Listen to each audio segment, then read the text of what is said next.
Hi, this is Sylvie Curry from Ramona, California, and I'm listening to the Barbecue Central Show. Start the game! Let's go! We'll do it live. Okay. Well, do it live! I'll write it and we'll do it live! So to get that perfect barbecue, you use wood. Are you sure it's safe? Whatever. We put the lighter fluid on, strike the match, and... Oh! Should we call the fire department? That might be a good idea.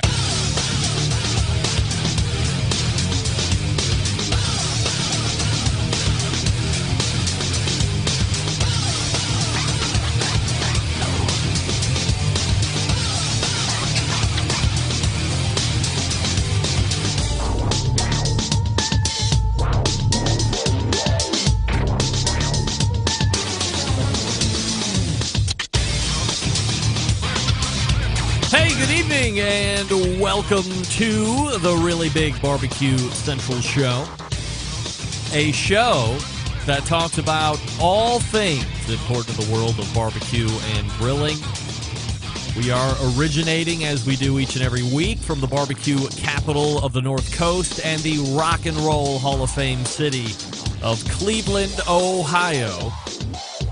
Happy to have you aboard here on your Tuesday night's fun and frivolity show. If you want to jump in this evening, you have a phone call that is going to change and shake the very foundations of the live fire community, or an email. Here's how you get in touch with the show. You can get in touch with the show by calling 216-220-0966. Email Greg at the BBQCentralShow.com. On the Twitter and Instagrams at BBQ Central Show. Anything else you want to find out about the show can be found at the main website, thebbqcentralshow.com. And here's what's happening. Coming up in about 12 minutes from now, a first-time guest. And if you have been displaced because of the coronavirus over the last year, if you are somebody that does a 9 to 5 or longer than that, and you have, quite frankly, had enough for going to work for somebody else, and you're looking for your own gig. You want to be your own boss. You want to own your own business and have it relate to the barbecue and grilling sector. Then you might just be in luck, especially if it's the first time ever listening to the show. You've tuned in on the right Tuesday night live, and we have an extreme amount of people doing it live here right now. You will enjoy a conversation that I'll have at 14 past the hour with somebody named Jeff Krentzman. He is the owner of a company called The Barbecue Cleaner. And not only is he the owner of it, but he is now telling people, and has been for years, about a business opportunity. Not a franchise. We'll get well into that next segment. But it's not a franchise. But you will own your own business, and you will go around wherever you want. No protected territories or anything like this. To do what, you're asking? What are you going to do? What? Clean people's grills and barbecues. Your service. And if you think that that's a waste, might I make this plea to you? With everything else that's going on in the live fire industry right now, in the form of technology and connections, and web-based items and cloud-based items.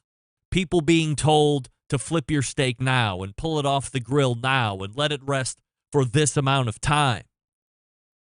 If you can believe that and you can get down with that, there is no doubt in my mind that people will be lining up left and right to take advantage of the barbecue cleaner business that you create. And we will talk with Jeff Krentzman in about 11 minutes from now about that very subject, and we might indeed incite interest. And we'll see where it goes from there. 35 past the hour, of course, since it is the fourth Tuesday of the month.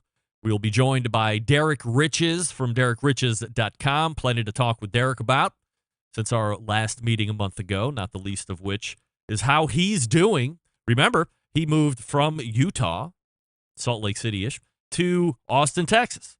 And if you've been watching the news and you haven't been living under a rock, you know that Texas in general has been staggered and knocked on its proverbial keister because of some snow and some kind of cold weather. So we'll get an update from Derek, and we'll talk about a bunch of other stuff as well. Then We'll move to the second hour. As I had mentioned with Derek, it's the fourth Tuesday of the month. And you know what that means? A refiring in the second hour of the embedded correspondents. Doug Scheiding from Texas will be joining us. We also have John Solberg from Michigan, who is also the executive producer of the Best Moments of the Barbecue Central Show in 10 minutes or less every Friday that goes into the podcast feed. And, of course, the newest embedded correspondent from Utah, the great city of Utah, Rusty Monson, and the pitmaster of Salt City Barbecue. And we will cover all the hot topics in the barbecue and grilling community in the second hour as well. So there's how your show lines up. The Barbecue Cleaner coming up next, then Derek Riches, then the embedded correspondence in the second hour. Don't forget, you can follow me socially at BBQ Central Show on Instagram, Twitter, TikTok, and Snapchat.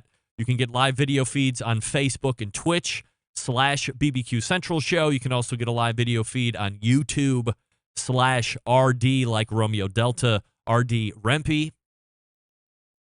And the main clearinghouse for everything after the fact, of course, is the main website, or just subscribe to the podcast feed. By the way, let me show you this picture because I had mentioned, I don't know if it was last week or a few weeks ago, that if you hated podcast platforms and podcast apps and all that other stuff, you didn't want to subscribe to the show that way, but you still wanted to subscribe to the feed somehow, I said, hey, you can do that through email, and here it is, right here. If you go to the subscribe tab on the homepage, there is an option for email, and each and every day that a new component or feed item is released, you will get an email. It looks just like this. Subscribed by email. Here's your daily podcast digest. And for instance, I got one that the Best Moments of the Barbecue Central Show in 10 minutes or less showed up last Friday. And this came at 6 a.m. in the morning. So pretty much right off the bat. And you can just click the listen button right there. It will take you to a page on Blueberry, which is the place that hosts my media. And you can play it right here within the webpage. So technically you are subscribed to the feed. You don't have to use your podcast app if you don't want to, or you're in some type of protest with those. And you can still be alerted to new things in the show. Very easy. If you want to do it by email and no other way, you can do that. You're welcome. Listener feedback from the show last week and such. Got an email from Alan that says, hey, Greg, you had me laughing for a half hour with the ice chewing sound effects during your Mo Quezon reaction. Great job. What are you talking about?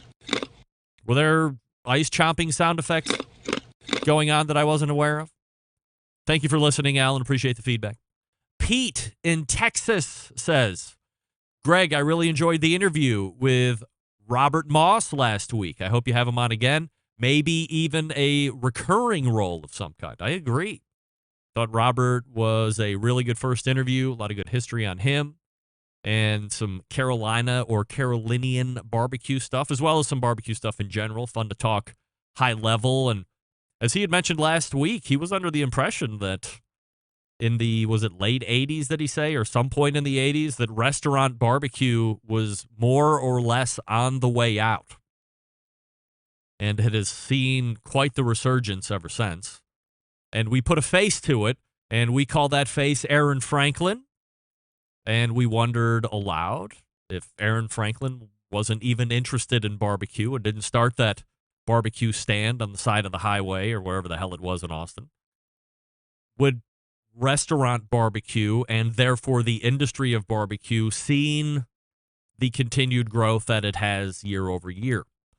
Likewise, you had folks like a Derek or a Daniel Vaughn or some of these other folks that were in some barbecue-related areas that were also writing about it.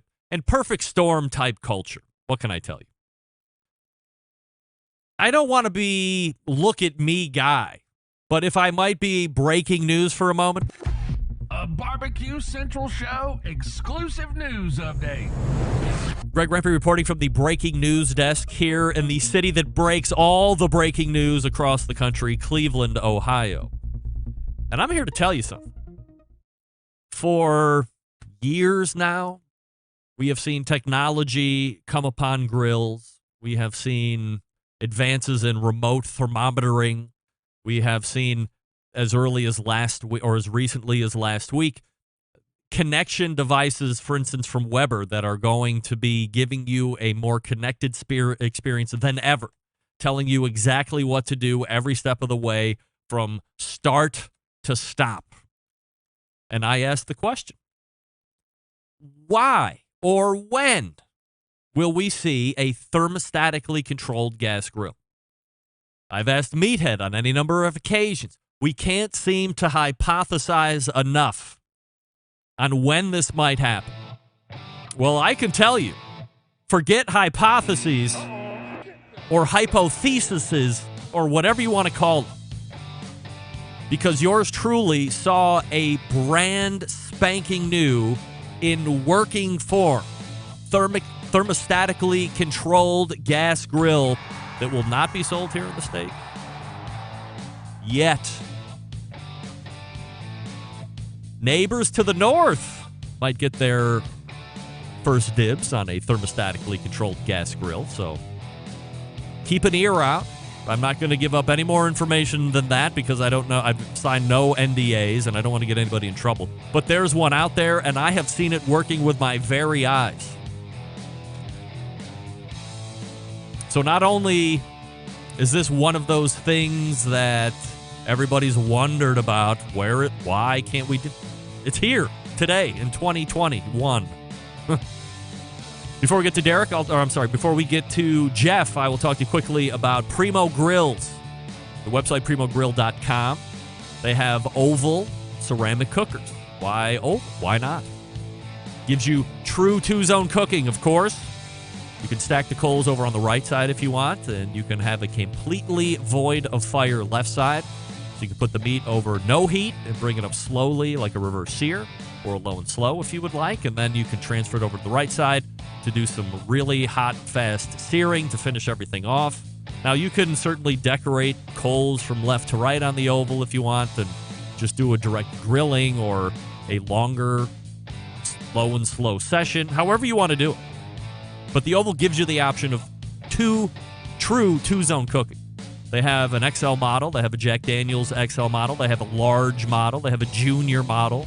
If you're one of those folks that just can't get their head around what an oval cooker looks like and you have to have a round one, they can also accommodate that request as well. Even having a ceramic extra large gas grill. Does that make sense to you? Well, they have one. It's pretty expensive. They don't sell a tremendous amount of them. If you want to stand out from the crowd in your neighborhood, might I suggest that ceramic gas cooker that Primo offers? Take a look for it online yourself. Primo Grill. PrimoGrill.com is the website. You can follow them on social media as well and see what they're up to. A lot of new accessories coming out in 2021 for Primo, so check them out. We're back with the barbecue cleaner. Stick around. We'll be right back. You're listening to the #1 most downloaded barbecue and grilling podcast anywhere. The Barbecue Central Show.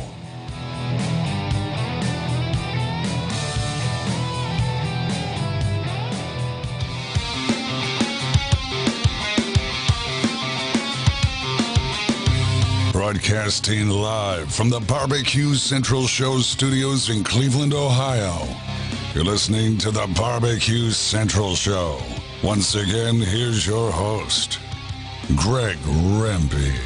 Welcome back. This portion of the show being brought to you by the Barbecue Guru, automatic temperature control technology creators, sellers of ceramic cookers as well, with built-in power draft fans and accessories to make your barbecue and grilling life easier. Visit bbqguru.com for more information or call 800-288-GURU. The Barbecue Guru continuing to be a breakthrough in barbecue technology. Hey, my first guest tonight brings to you potentially the opportunity of a lifetime, especially if you have always wanted to A, own your own business, B, or A and B reversible, have a passion for cleaning grills and like being around people. This might play especially well for the folks who have been displaced over the past 12 months or so because of the COVID pandemic. Perhaps I have piqued your interest enough. Good. Then let's go ahead and race to the hotline and welcome first-timer to the show, the owner of something called the Barbecue Cleaner, Jeff Krentzman, joining me. Hey, Jeff. How are you, Greg? Thanks for having me. I'm doing very well and appreciate you making time for the show here this evening, Jeff. So Before we get into the barbecue cleaner talk and all the stuff that's associated with that, just a quick background on you, where you grew up, where you're currently headquartered, and if you've done anything previous to the barbecue cleaner. Sure. Yeah, I grew up in northern New Jersey, where I still am now. I went to college up in Boston, and when I returned in 2002, it was right after 9/11. So the job market in the Northeast was really non-existent, and you couldn't find a job. And I had known that I always wanted to do my own thing. It was kind of a passion for me. I didn't really know what it was going to be, but I knew it's what I wanted to do. And I found through an international franchise magazine, actually, a company in the United Kingdom that was doing this concept, very similar over there. And I had flown across the Atlantic Ocean and met with the company and decided to embark on a 6-month pilot test here in the northern New Jersey area, cleaning grills, thinking that it would be kind of a niche market. No one was doing it, and there was a need for the service. And really, I mean, just 2 months into the pilot test, I mean, we had a 3-month wait for people to get an appointment with us. It was hard for us to keep up with it. So it was pretty clear and apparent very quickly that, we were going to be successful with it. And, now we have the opportunity to offer it to other people around the country and Canada. And, we now have over 240 locations. So we've been very blessed with a lot of success in a short period of time. So how long ago was this when you first started to when you realized this was going to be pretty viable? We knew in 2006 we had a really good business model. We wanted to fine tune it to make sure we understood it completely before we offered it to people in other marketplaces. We didn't feel ethically right not knowing how to answer someone's question with experience. So we felt then in 2009, hey, you know what? We know what we did. We know what we did that made it work. And we think we have a blueprint and a plan here that someone can replicate it in a different market. And we certainly were right on our assumptions. The program that you fly over to England to study, is that also a grill cleaning and barbecue cleaning type business, or is it a cleaner business that you see you could transition into an outside live fire cooking environment? Great question. It actually is an oven cleaning business. The system that we use was used for oven cleaning over there. In the UK, they have a lot of rainy days, right? And so the grilling atmosphere in the UK is not what it is in North America. So what had happened here is we really originally had the ambition to bring it here as an oven cleaning company. And, we would be cleaning people's ovens in those first 2 months, and they would say, hey, while you're here, you know what? My grill on my deck needs it, or my outdoor kitchen needs it. And we realized that to fine tune it, to get it to be able to do that, we didn't have to do a lot. And the second we ran our first ad, it's never stopped in, 16 years. Jeff Krentzman joining me here on the show. If you want to check out the website while we're talking, thebbqcleaner.com, and kind of see what's happening over there while we chat it up. So you realize pretty quickly that this is going to be viable. How much more how quickly did you realize not only is this going to be a viable business for you, but this was going to be something that you were going to be able to bring to market as so you have the grill cleaning business, but this could also be a business for other people to get into that you could also capitalize on. Yeah, I think we saw in 2009, in the beginning of 2009, was really kind of where that piece of the business was born, which was, hey, let's offer the opportunity to people in those other markets because, like I said, I think they could replicate the success provided we give them the knowledge, the support, and the guidance to show them how to do it. And really, that thought was backed by evidence real quickly when our first locations that ever opened up, which are still operational today, and some of them are now multi-unit locations, found success right out of the gate like we had. What have the past 12 months been like for your business as we evaluate a lot of other industries in the live fire business, aside from restaurants? And, to be honest, while they probably haven't seen the greatest revenues that they would traditionally see, the ones that were able to pivot and go to takeout and curbside, utilize those third-party deliveries, they've been able to at least keep their head above water. Some have really thrived. But other portions of the business saw record revenues and sales to the point where stock and components were becoming an issue because demand was so high. You're a unique portion of this business, so I'm interested to know if you were also seeing record growth and the good stuff. Yeah, we did, and look, it's kind of hard to sit here and say we benefited from it because you hate to say that with all the negativity that came out of COVID-19. But from a business point of view, our local location, which we still run here in northern New Jersey and the tri-state area, we had a record year in 2020. You have people that are using their grills more than ever. Like you said, restaurants are not doing well. You're not going out to eat, and you have people that are home. And the money that they're spending, or that they would be spending rather, in a restaurant, they're now putting towards cleaning their grill or their outdoor kitchen because they're using it at record paces. So a lot of our other locations have had record years in 2020. And actually for 2021, even though we're only 2 months into it, we're seeing a busier January and February than we've ever seen in the past 16 years. So certainly for people looking to get started in the business, I mean, this is really a unique opportunity for you because you're getting the ability to get into it at a time where business has never been better. I mean, and we certainly expect it to continue throughout the year. Obviously, as we've been talking about the pandemic, it has displaced some folks. Maybe some people thought they were pretty secure in their position, and this just kind of upset a lot of business and how things were going to be run going forward.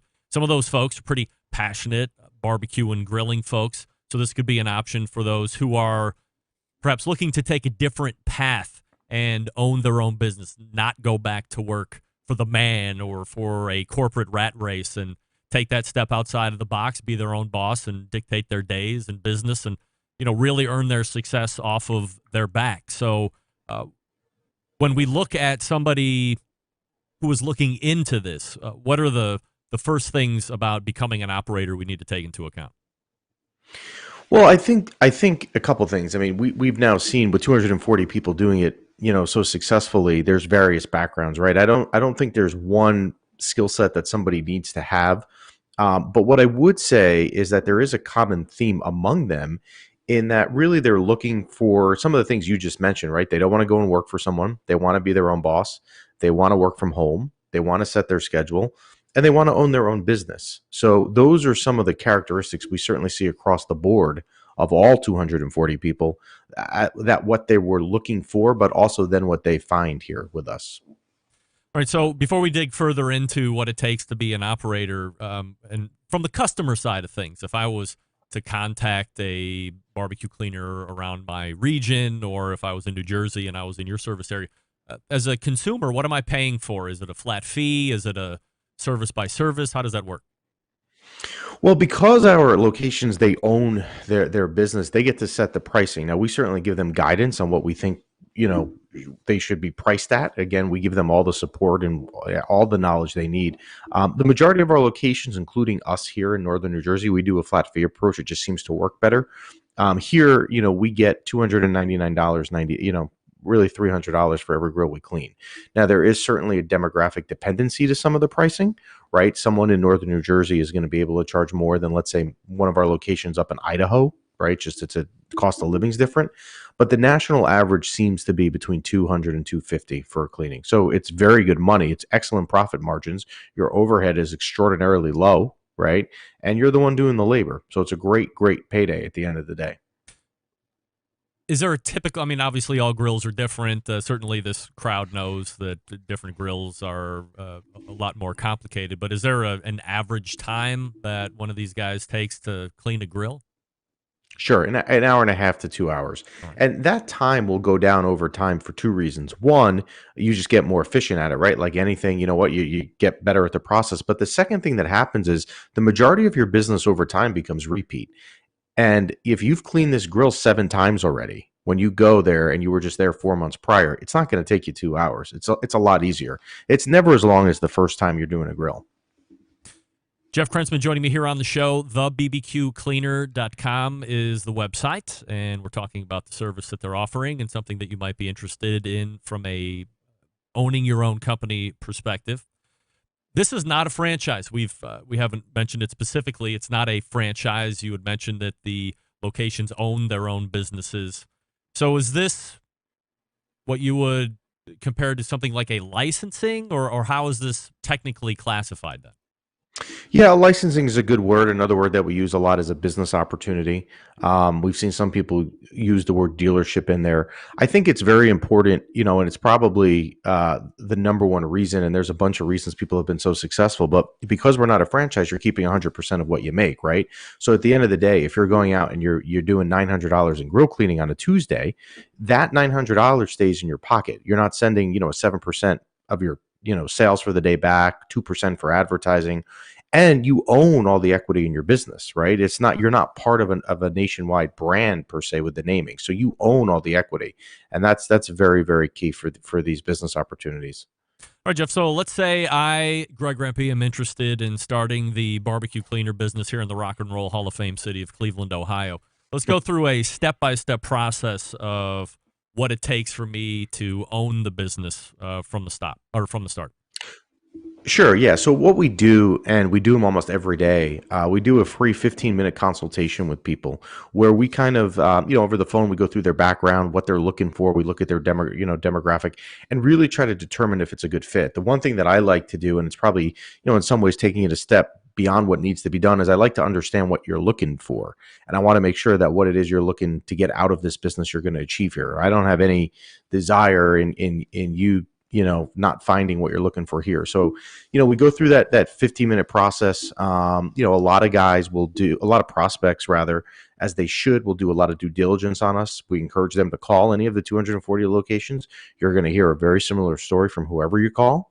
And then, we can then talk numbers and go from there. And I think one of the things that's really nice for people is, they can get up and running in 6 to 8 weeks, which is very fast. And we certainly understand their need and desire to be up and running as quickly as possible, or else they're not going to be making revenue yet. And they're eager to get started.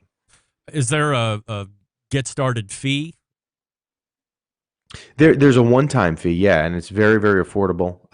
It's about $35,000, and if you think about it, we talked about pricing. If you kind of take that number and divide it by, hey, if I'm going to get started at this price point and I'm going to charge this for a grill, how many grills do I have to clean to break even and turn a profit and have a positive ROI? And we have plenty of stories around here where people are turning a positive ROI in 3 months, which is unheard of really in the startup world. But I would say that the average that most of our locations are seeing from a positive ROI is 6 to 9 months, which is still way beyond, the norm.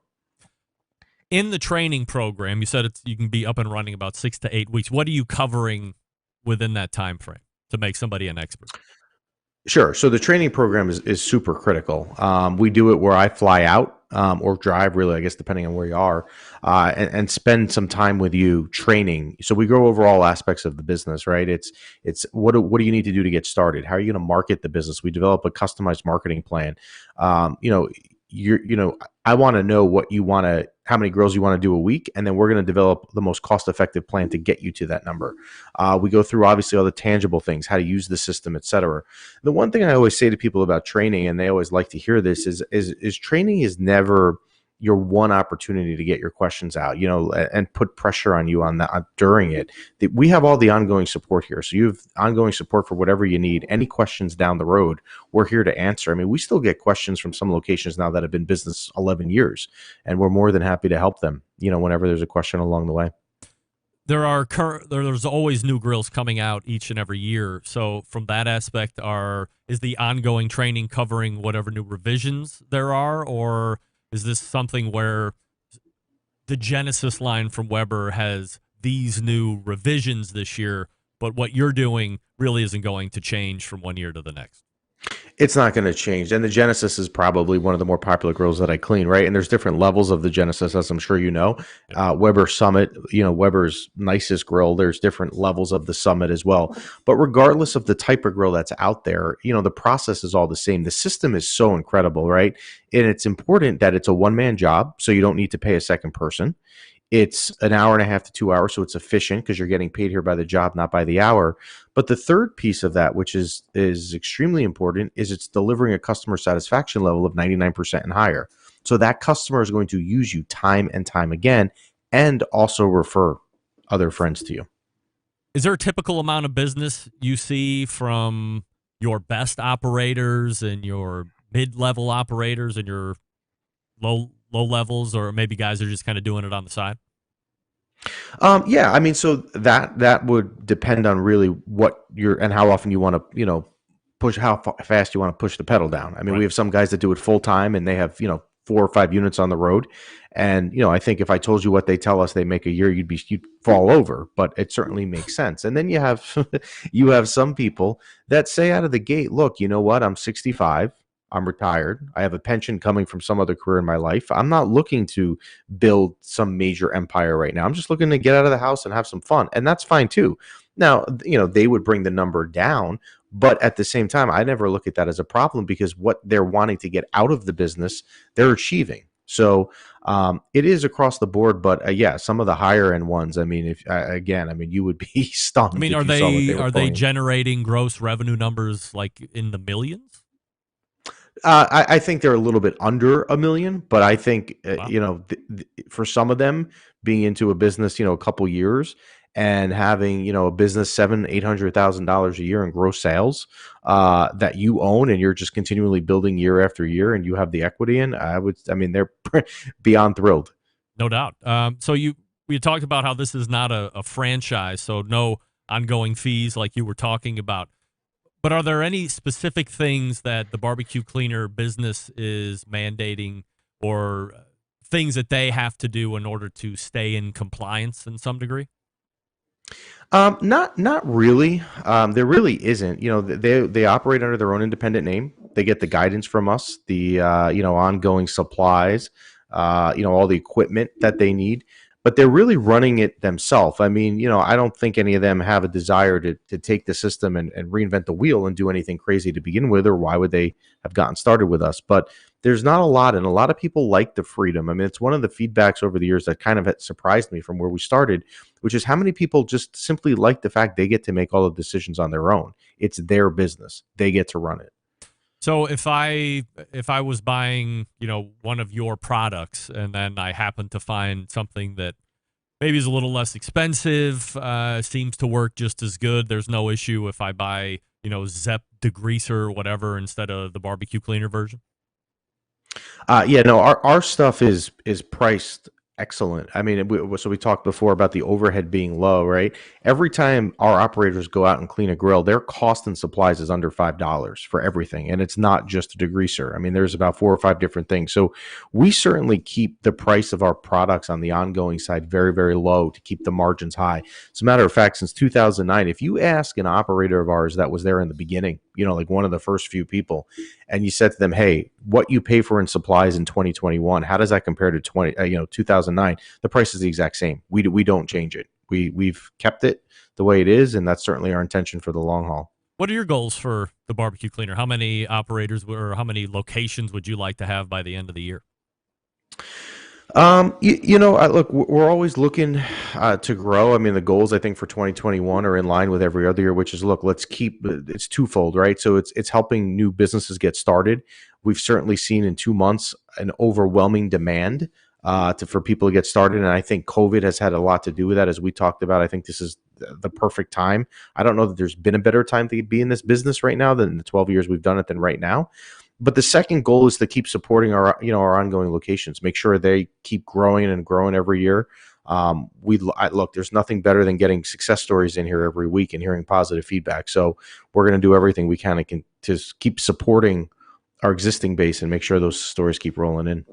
If you are somebody that is interested in touching base with Jeff, go ahead and visit the website, thebbqcleaner.com, and schedule that initial consultation and see if it is right for you. Jeff, really appreciate the time, you coming on and breaking this all down for us. Continued success, and let's chat again soon. You got it, Greg. Thanks. Great show. Keep up the great work. All right, appreciate it. There he is, Jeff Krentzman from the BBQcleaner.com. So if you are ready to be your own boss, if you want to set your own schedule, and obviously a lot of us really like the whole barbecue and grilling game. I mean, it kind of ties in. To me, it's like, hey, maintenance of a grill or barbecue is part and parcel, but obviously the overwhelming majority of consumers are not living in the same niche that we're living in, gang, and they're happy to pay you $250 or $300 a pop. I'm sure, hey, I saw somebody said if I have 10 grills, do you get a discount? Well, they're independent operators or locations, so they can wheel and deal as they wish. They set their own pricing, as Jeff said. So if you're interested, the bbqcleaner.com. By the way, if you sign up, reach out to me because I want to track your progress, much like we did with Big Hoss One Sauce last year and how we're tracking with Meathead's Rubs. I would love to track that. All right, we got Derek Riches coming up out of the break. I'll talk to you quickly about Pits and Spits. Since 1983, Pits and Spits has been handcrafting smokers and grills in Houston, Texas, and in that time, Pits and Spits established itself as one of the premier brands in high-quality offset smokers and more recently pellet cookers. Pits and Spits setting itself apart by using heavy 7 and 10 gauge steel in every cooker, fully welded construction that you can feel when you use the unit, the 304 stainless roll top lid, and front shelf on every cooker. So why does it matter? Well, by using higher quality materials, you can reach and maintain temperatures quickly, allowing you to worry more about the meat than the heat. By providing a fully welded smoker, you don't have to worry about grease or smoke leaking out of the barrel. You don't have to worry about that grill rattling apart as you move it through the backyard. By using 304 stainless, you have an heirloom quality piece of equipment you can pass down to your kids. Now, where some companies are focusing on low-cost providership, Pits and Spits focuses on craftsmanship and using quality materials. Are there cheaper ways to make these? Of course there are. You know there is. But they don't like tack weld, cheap stainless electronics you can't trust. Having in-house manufacturing gives them complete control over their design and standards. That's not something you're going to find in products brought in from overseas. They have steel suppliers giving you the best material that can be used in the harshest conditions around. They also have their electronic controllers, which are made right here in the States, giving them unimpeded transparency into the programming. Pits and Spits has a dealer network across the country, but if there isn't one close to you, you can call Coy in the shop, 844-650-6250. That's 844-650-6250. So whether you're a backyard grill master or you're a competition cooking team, Pits and Spits is a product for you. You can check them out at pitsandspits.com. All spelled out, pitsandspits.com. Or see their pits in the wild across all their social media with the handle at Pits and Spits. We are back with Derek Riches. Stick around. We'll be right back.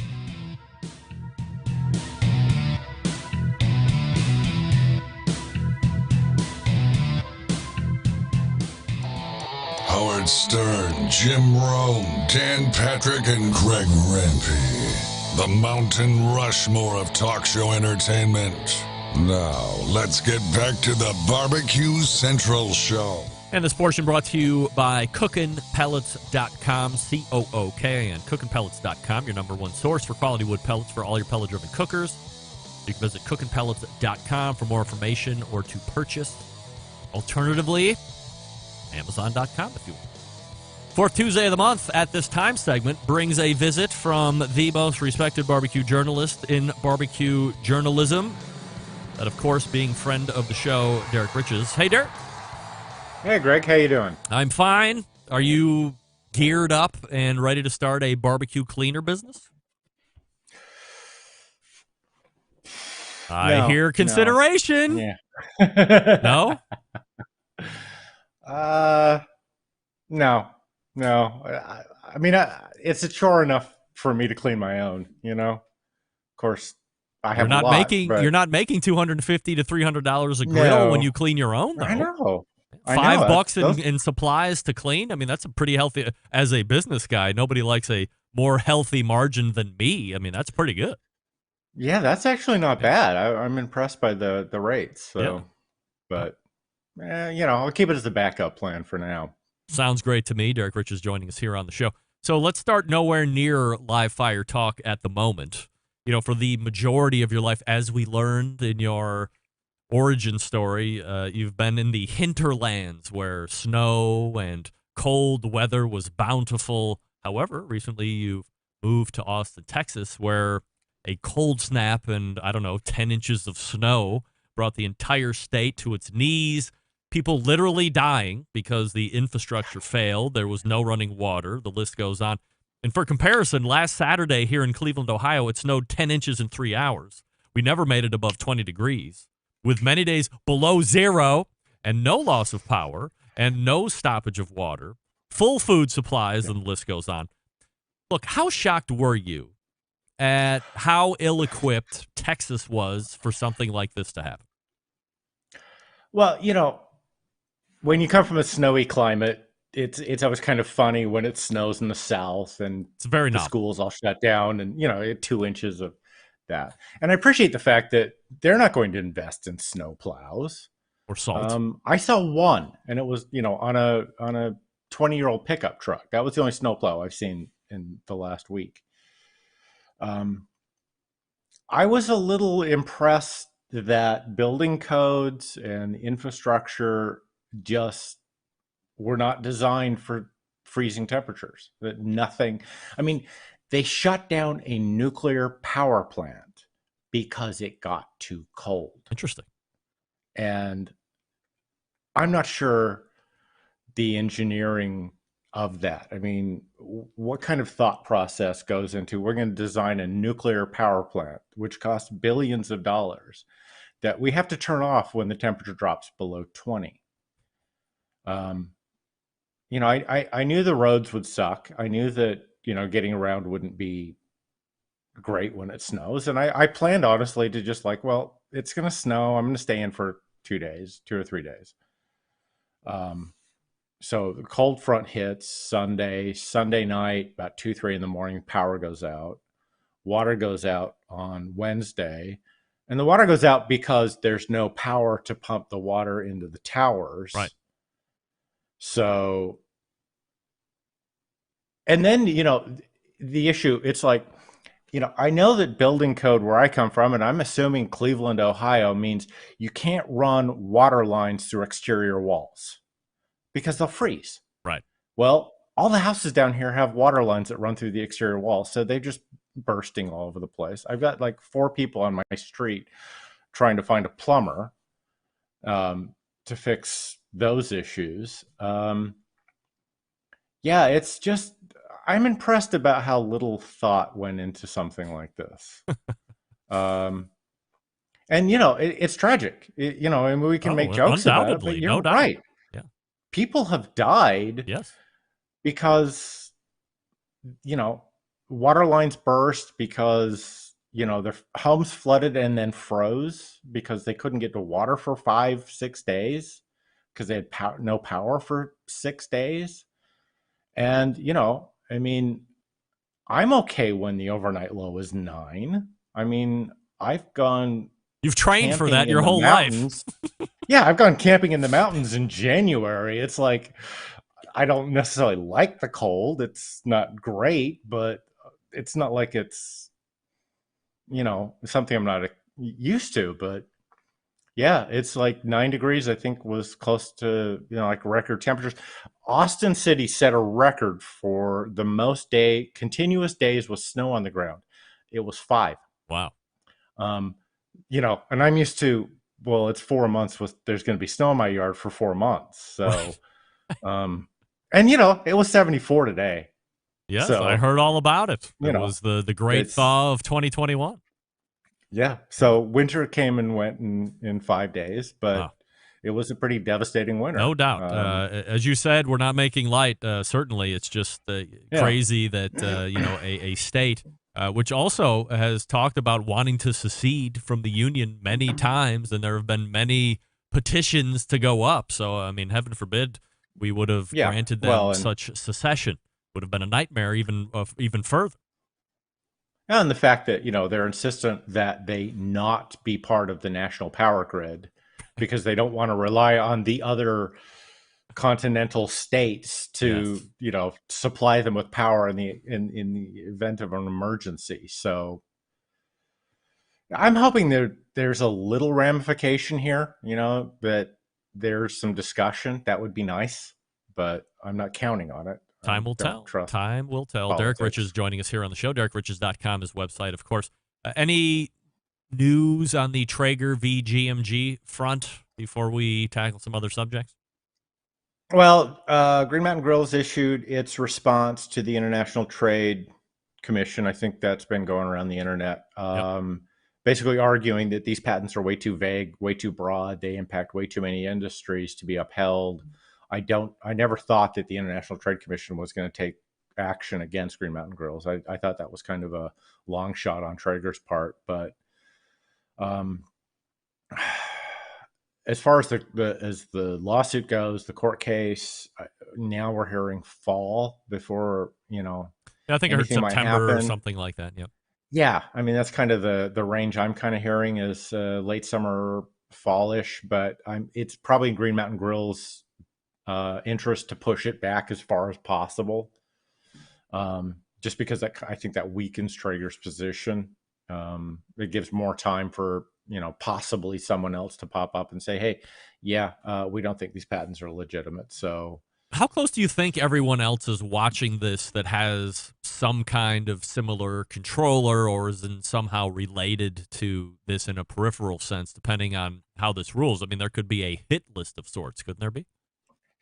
yeah, oh, definitely, and I think they're keeping a close eye on it. But I think that at this point, that's kind of all they're going to do. I mean, if there's a lawsuit, you don't volunteer to become a defendant. So I think that everyone else is going to kind of stay out of the way and see what the ruling is. If I think that, if the courts rule in favor of Traeger, you'll probably see Weber step up and file its own complaints against the patents or, other lawsuits themselves. I mean, they're certainly heavily invested in the idea. So, Obviously. they're not going to let this stand without a fight. It's just picking the time when they're going to actually have that battle is kind of the point with that. I've heard through various sources that there actually might be a contingent of like-minded companies looking to get these patents invalidated through the trademark courts, or there's some kind of a streamlined process that you can go through to invalidate patents. And apparently, according to the person I was talking to, it's something that happens fairly regularly. Have you heard any similar rumbling? I mean, I've heard some suggestions in that area, but I don't think anybody actively involved wants their name out there at this point. Keep the target off your back sort of scenario. Mm-hmm. But I wouldn't be surprised if we didn't see a group of companies possibly challenging the patents in patent court, not in, like the regular justice system. Because, when the patent court ruled and said that they didn't see a reason to invalidate those patents, that was based on the time frame, Traeger filing for a patent for something that already existed. The better argument to have had made then, and I think the argument that wins, is that the patents are far too vague and far too broad to be enforceable. So, yeah, I can see that kind of complaint coming out. So that might kill those patents, sometime. But there's no rush to it as long as there's kind of a case and Traeger isn't going after you specifically. Derek Rich is joining us here on the show. DerekRiches.com, his website. Derek, twice in as many months, Weber Grills puts out press releases. Last month, it was announcing the ingestion of June. This month, Weber announces the release of their Weber Connected line of gas grills, 3 in the Genesis line, 1 in the Spirit line. Kevin Coleman was on the show last week to give us his evaluation and pitch. And to no one's surprise, Kevin says they're going to be the best things ever to hit the market. What do you know about them, and what are your high-level thoughts on having now this added layer of technology on a gas grill? Well, one, Kevin loves Weber. As he should. I mean, they employ him. Well, they do, but I love Peterbilt. Okay, but it's hard for him to go 5 minutes without reinforcing that idea. But yeah, one, I'm not impressed with the June technology, for one thing. They took in June, the 2 partners that founded it. One of them will remain running June. The other one is now Senior Vice President of Technology Development at Weber, whatever. June is great. Because basically they make a smart toaster oven, really. Let's be honest with what it is. And their tagline is really, you don't even have to think. Which is great for people who've lived off of microwave oven meals for the last 30 years. But for people who actually enjoy cooking, that's, to me, just horribly insulting. As far as the smart grill goes, So you take a Weber Genesis. So let's take the E315. It's the basic 3-burner model. It doesn't have anything on it. $799 MAP price. Now you plug into it the Weber Connect device, which you can buy for $130. And the Weber Connect grill hub has 4 probes, but the Genesis Smart Grill has 2 probes, and it's $200 more.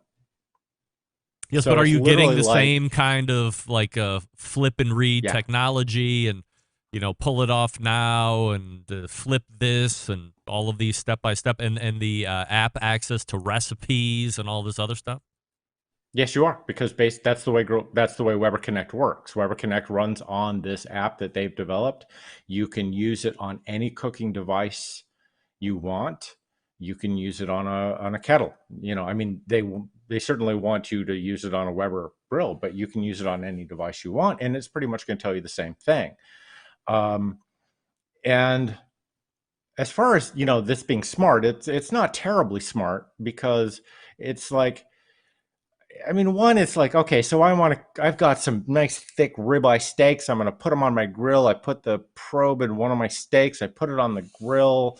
It beeps sometime later and tells me to go out and flip it. I go out and I have my nice Pavlovian response. I run out there, I flip it over, and then I sit down and I've got my phone sitting there telling me what the temperature of my steak is, and maybe I want to cook to 140, and I'm looking there and it says 135, then it says 140, 145, 150, 155, and I realize that my steak's on fire. The device doesn't know that. It's not going to do anything about that. It's not going to come back and go, oh yeah, we burnt your food, sorry. It's dumb.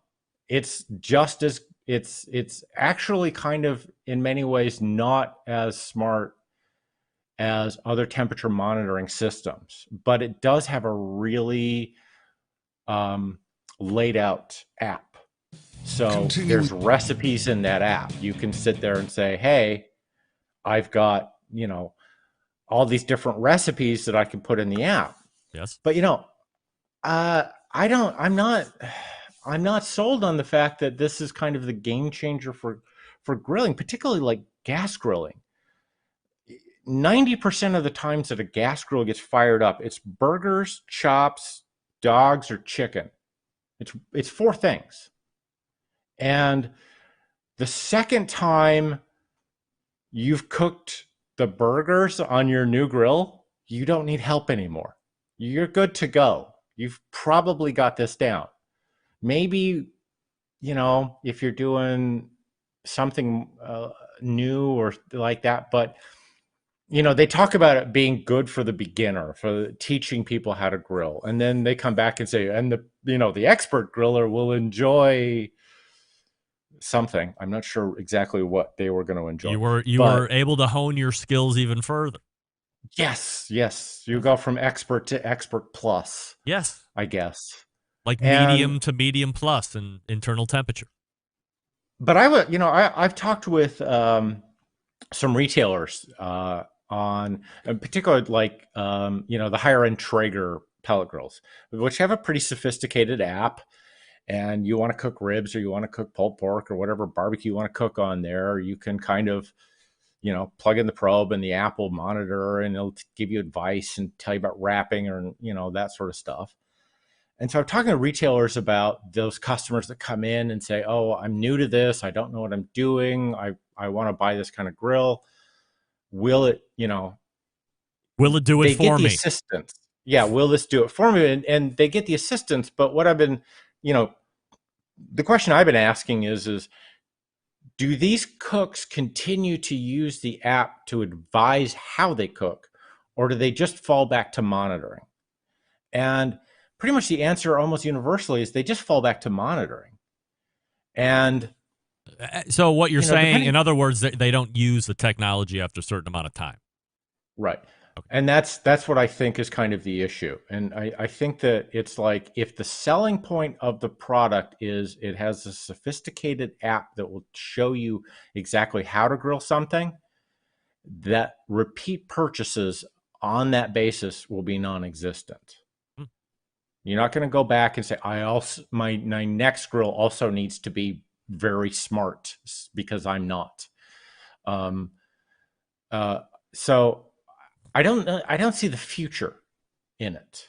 Do you not great... not see the future because you're not 20 and you're not just coming out of college and you're somebody that grew up without technology and you've made it this far. You've also grown with technology and used it to its advantage. But a 20-year-old has never grown up without technology, and it continues to advance. So why wouldn't I want to get it? Why do I have to learn when this will tell me what to do? By the way, good devil's advocate on my part, but go ahead. Well, very good devil's advocate on your part. And you're absolutely right. I mean, certainly there's a generation much younger than me that has been using lots of technology. But I mean, I talked to my 25-year-old daughter about this sort of stuff, and she says, yeah, the apps or the technology teach me how to do it. But if it's a simple thing to do, I don't go back to it every time. I mean, she cooks a lot. She looks up recipes. She researches how to cook stuff, and she uses that. But the second time she makes it, maybe she just needs the recipe. She doesn't need the hand-holding method. And there's always going to be new people to grilling. There's always going to be new people to barbecue. And maybe this is a good way to teach them. But as a universal marketing tool we're just going all in on grilling, because as we have all learned in the last 20 years, smartphones and apps bring families together. I mean, wasn't that what Kevin said? Something like that. I haven't noticed it. Sharing the best conversations or the most important conversations in the backyard. I don't think he said anything about a phone. He was just saying that the grill was getting people in the backyard and they were having discussions of a lifetime. Yeah, because you have to be in the backyard when you have remote monitoring of your grill, and you can be in front of the TV instead. I think this is... You sound almost bitter. Maybe I am. But maybe it's also, I learned that there are cookers that I know and I trust. And I mean, it's like, I did a brisket 2 weeks ago. I took it out at 8 a.m. I put it on. I have a Big Green Egg XL, which I fired up. I built the fire in. I put the brisket on. I didn't look at it until 2. And I just looked at it to make sure that it was holding the temperature I wanted. And I didn't start testing the temperature until 5. That lid stayed closed from 8 until 5. So maybe that's just me. But, you know, when I talk to all of the names that Kevin tended to drop in his little thing there, all of those people like, no, I trust my cooker and I don't open the lid and I don't need a monitoring device to tell me what my temperatures are. I know. That's what being proficient is about.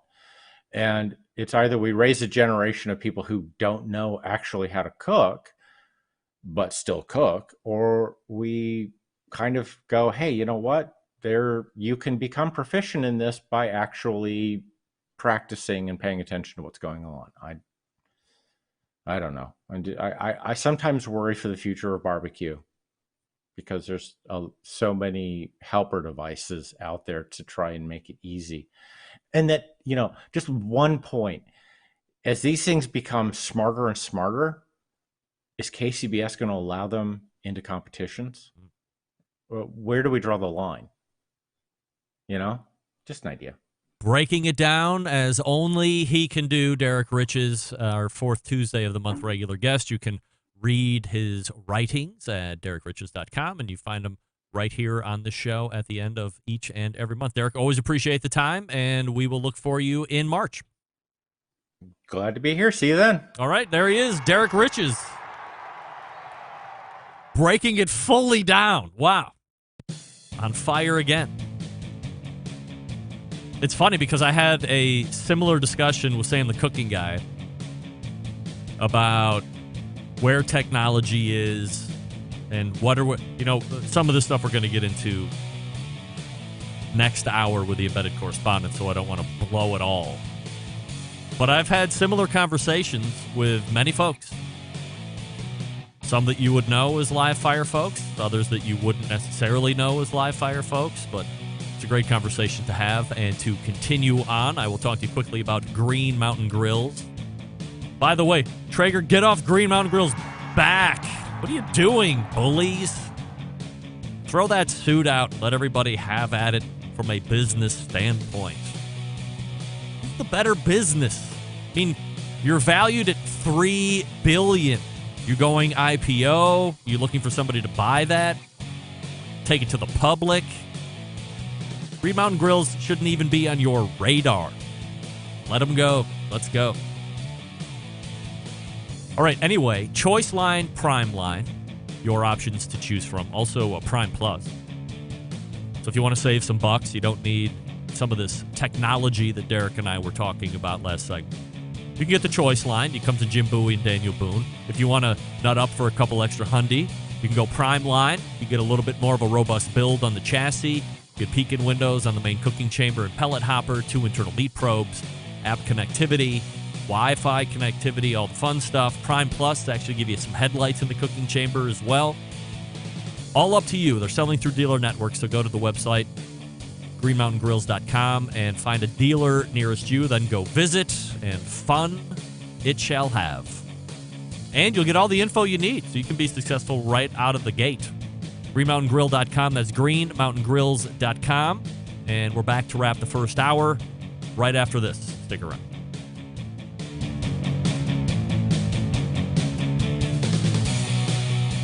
Continuing to produce incredibly mediocre content in an exceptionally professional way.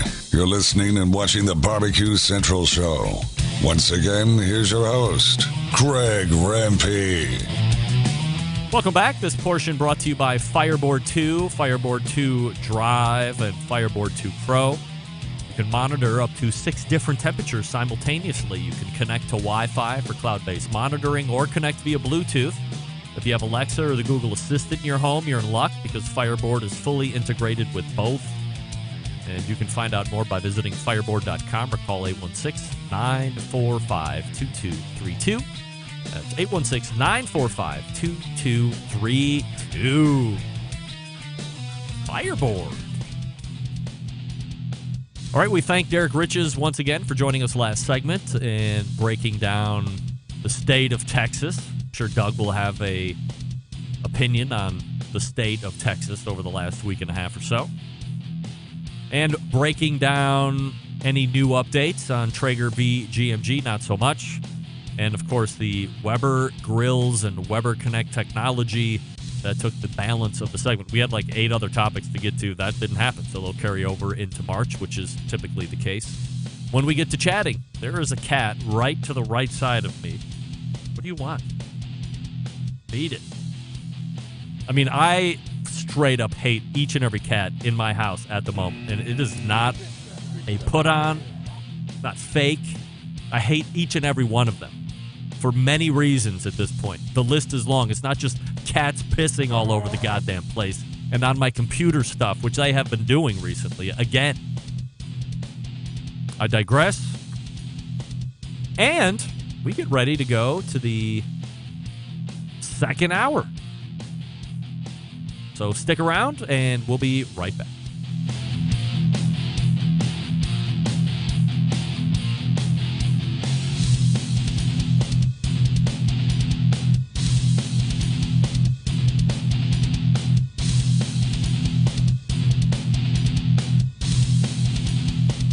It's Sam the Cooking Guy, and you're listening to the Barbecue Central Show. Some call him a fool, some even call him a douchebag. But I say Greg Rempe is the greatest thing to happen to barbecue since caveman.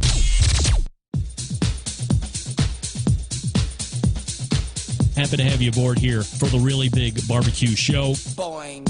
We cook because we have to, and we grill because we want to. Hit me! Fine, how's it going? You have a great show. I'm a big fan. Boing. So what seems to be the problem here? This man looks like he's dead, and he's in the crackle. Charbono! It's all about the charbono, dude! Succulent fish. What? he ate 54 wieners. Well, listen, Liberty, it's a 6-piece. I'm shaking like a dog shit peach seeds. We have top men working on it right now. Top men. Welcome to the second hour. Here we go. The Live Fire Show, your Tuesday night's live fire fun and frivolity entertainment program. Still to come on this show this evening. In about 10 minutes from now, we'll have an abridged top of the hour open. The Embedded Correspondents making their fourth Tuesday of the month regular appearance in the second hour.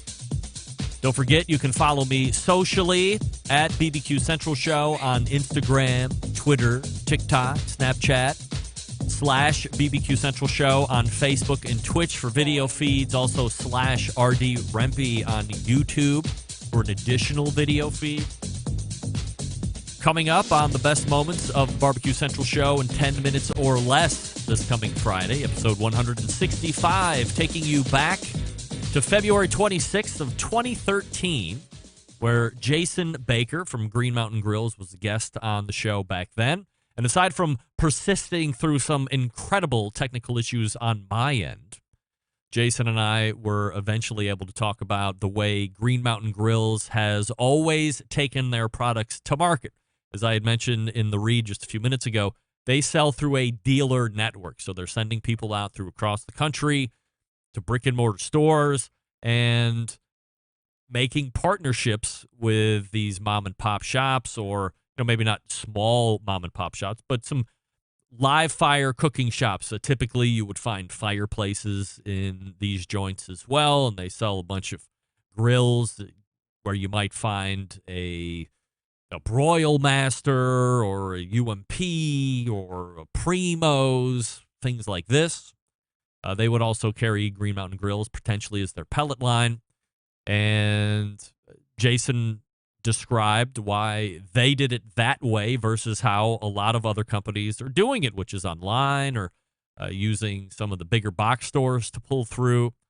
And where many of the folks thought that are in this kind of business or that would want to get into this type of business, that the win is going to be getting to a Sam's Club or getting to a Costco or going on Amazon. Jason thought that was going to be a nightmare, and he didn't want anything to do with it, and that's why he has stayed in the dealer environment through Green Mountain Grill. Good listen. You can go back and get that teaser. There's also a link to the full episode. Number of great guests within that episode as well, aside from Jason, so go back and listen to that. At least go back and listen to me work through some of the most tragic audio issues that show has ever seen in its life.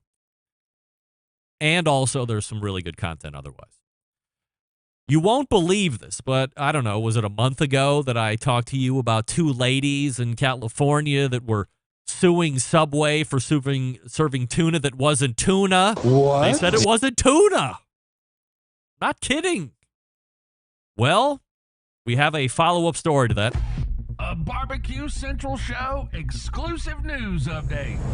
Once again, from the breaking news desk here in Cleveland, Ohio, it is your breaking news reporter, Greg Rempe.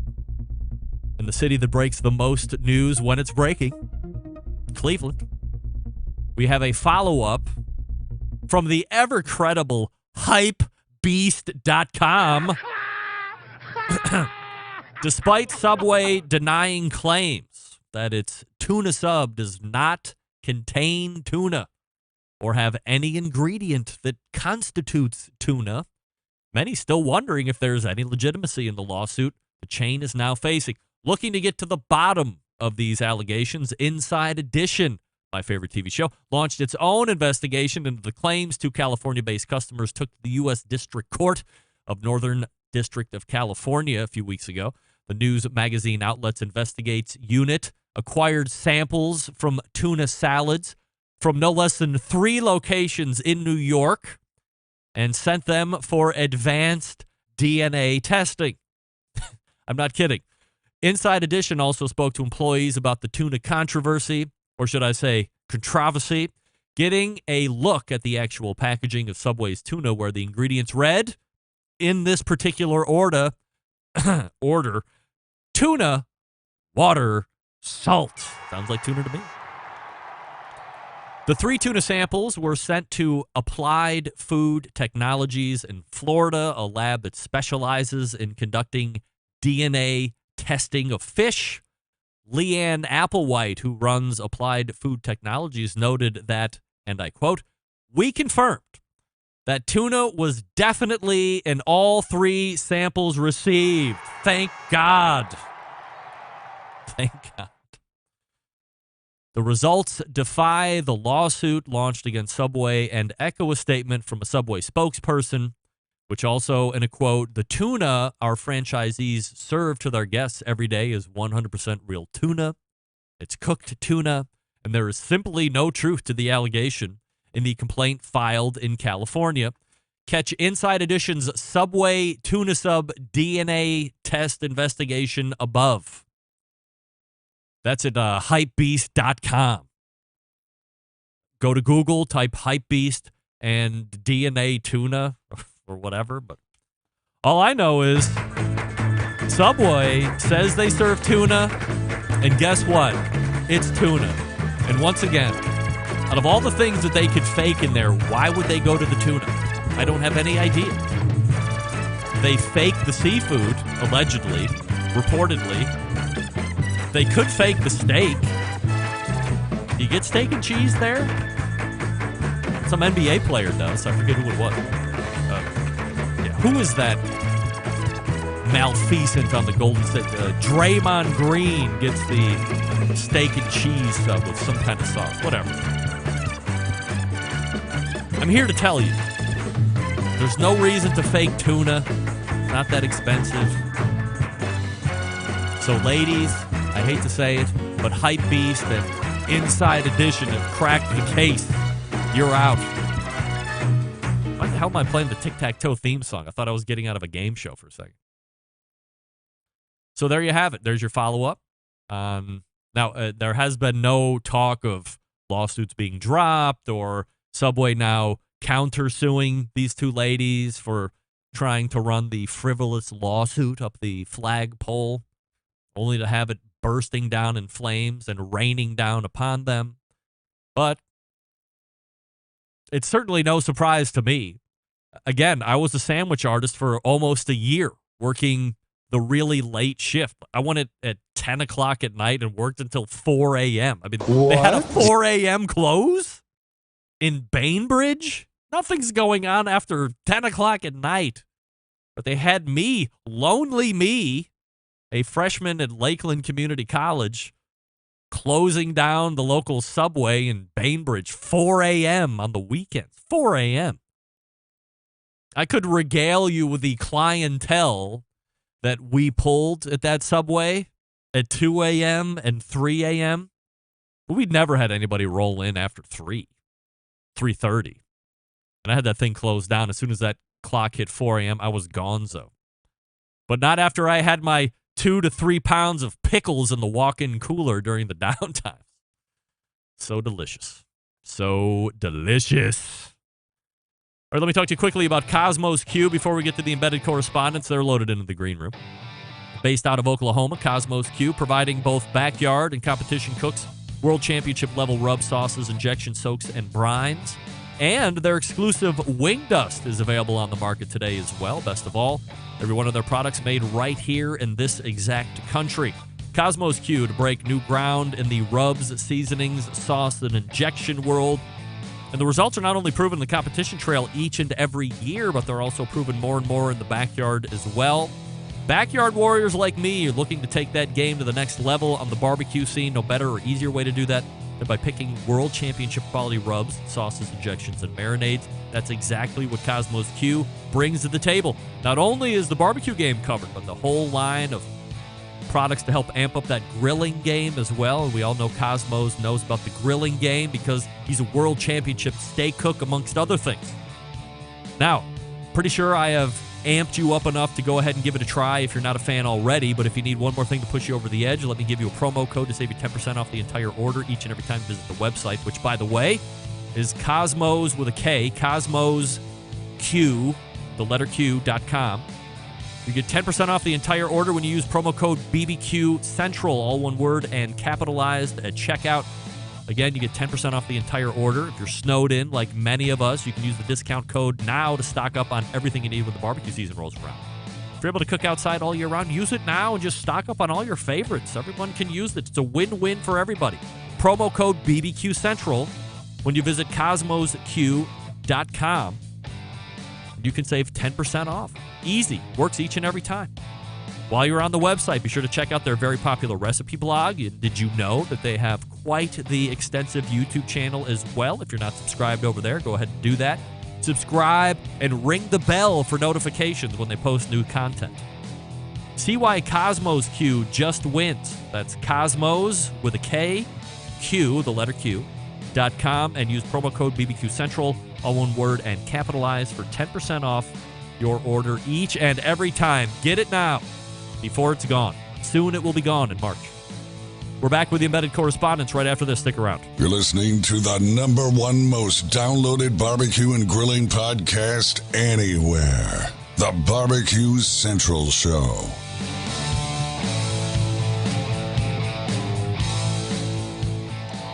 Howard Stern, Jim Rome, Dan Patrick, and Greg Rempe. The Mountain Rushmore of talk show entertainment. Now, let's get back to the Barbecue Central Show. All right, this portion being brought to you by Pit Barrel Cooker, the most unbelievable outdoor cooking device on the planet. Currently available in 2 sizes with a host of accessories to complete your pit barrel cooking experience.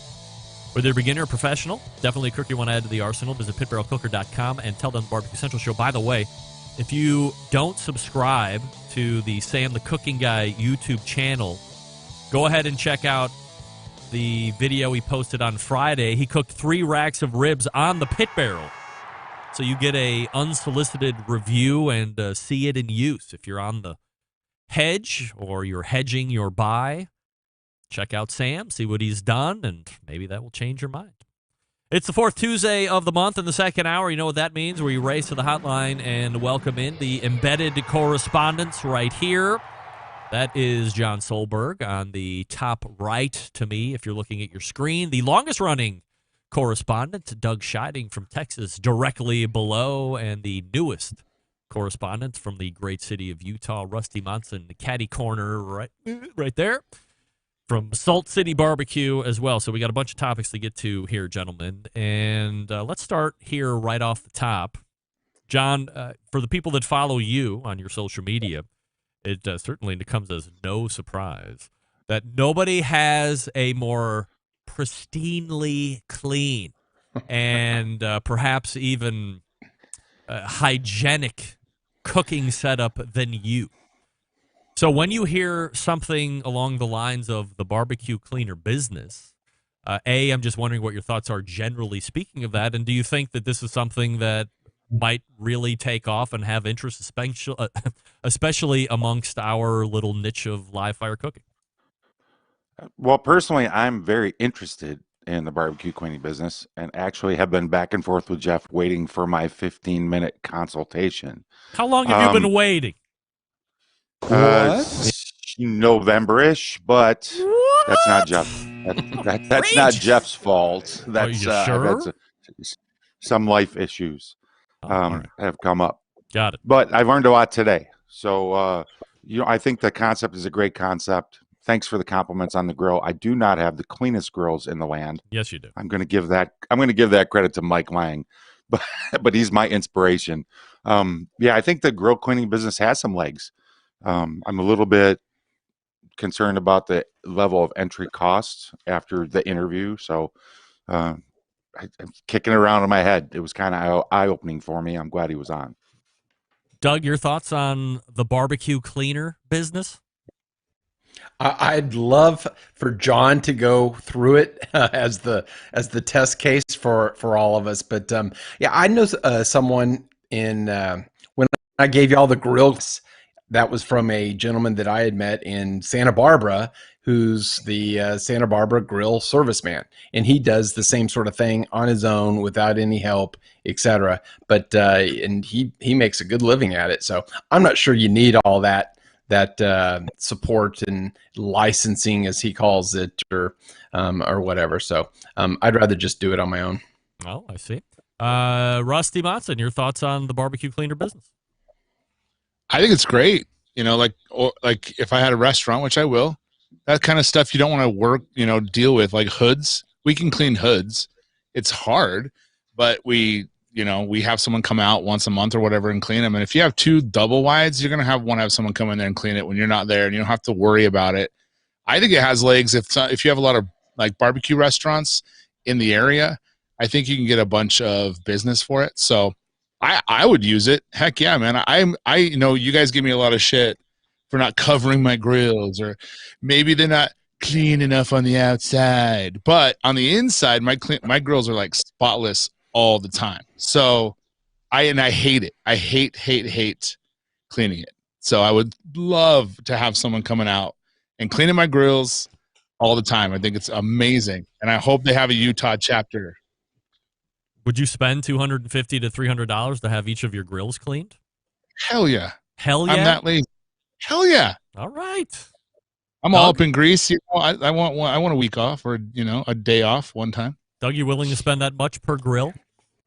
No, I don't mind cleaning my own grill, and I actually think the market for it is more of the high-end, upper middle class, person that does time, and rather than a business, because I think restaurants are such low margin anyway. I think it's really more discretionary income, and I wouldn't pay it because my grills are pretty clean as they are. John, outside of the fact that you know how to clean your grills well, would you, if you can reserve yourself outside of that mindset, does that seem like a fair fee? Yes, I think it is a fair fee based on what it really takes to clean a grill. I don't think that's an exorbitant amount of money. And you're dealing with someone who doesn't probably clean their grill much.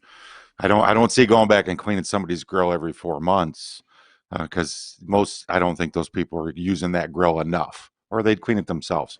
So no, I think that's a reasonable rate. What do you think about the $35,000 entry fee?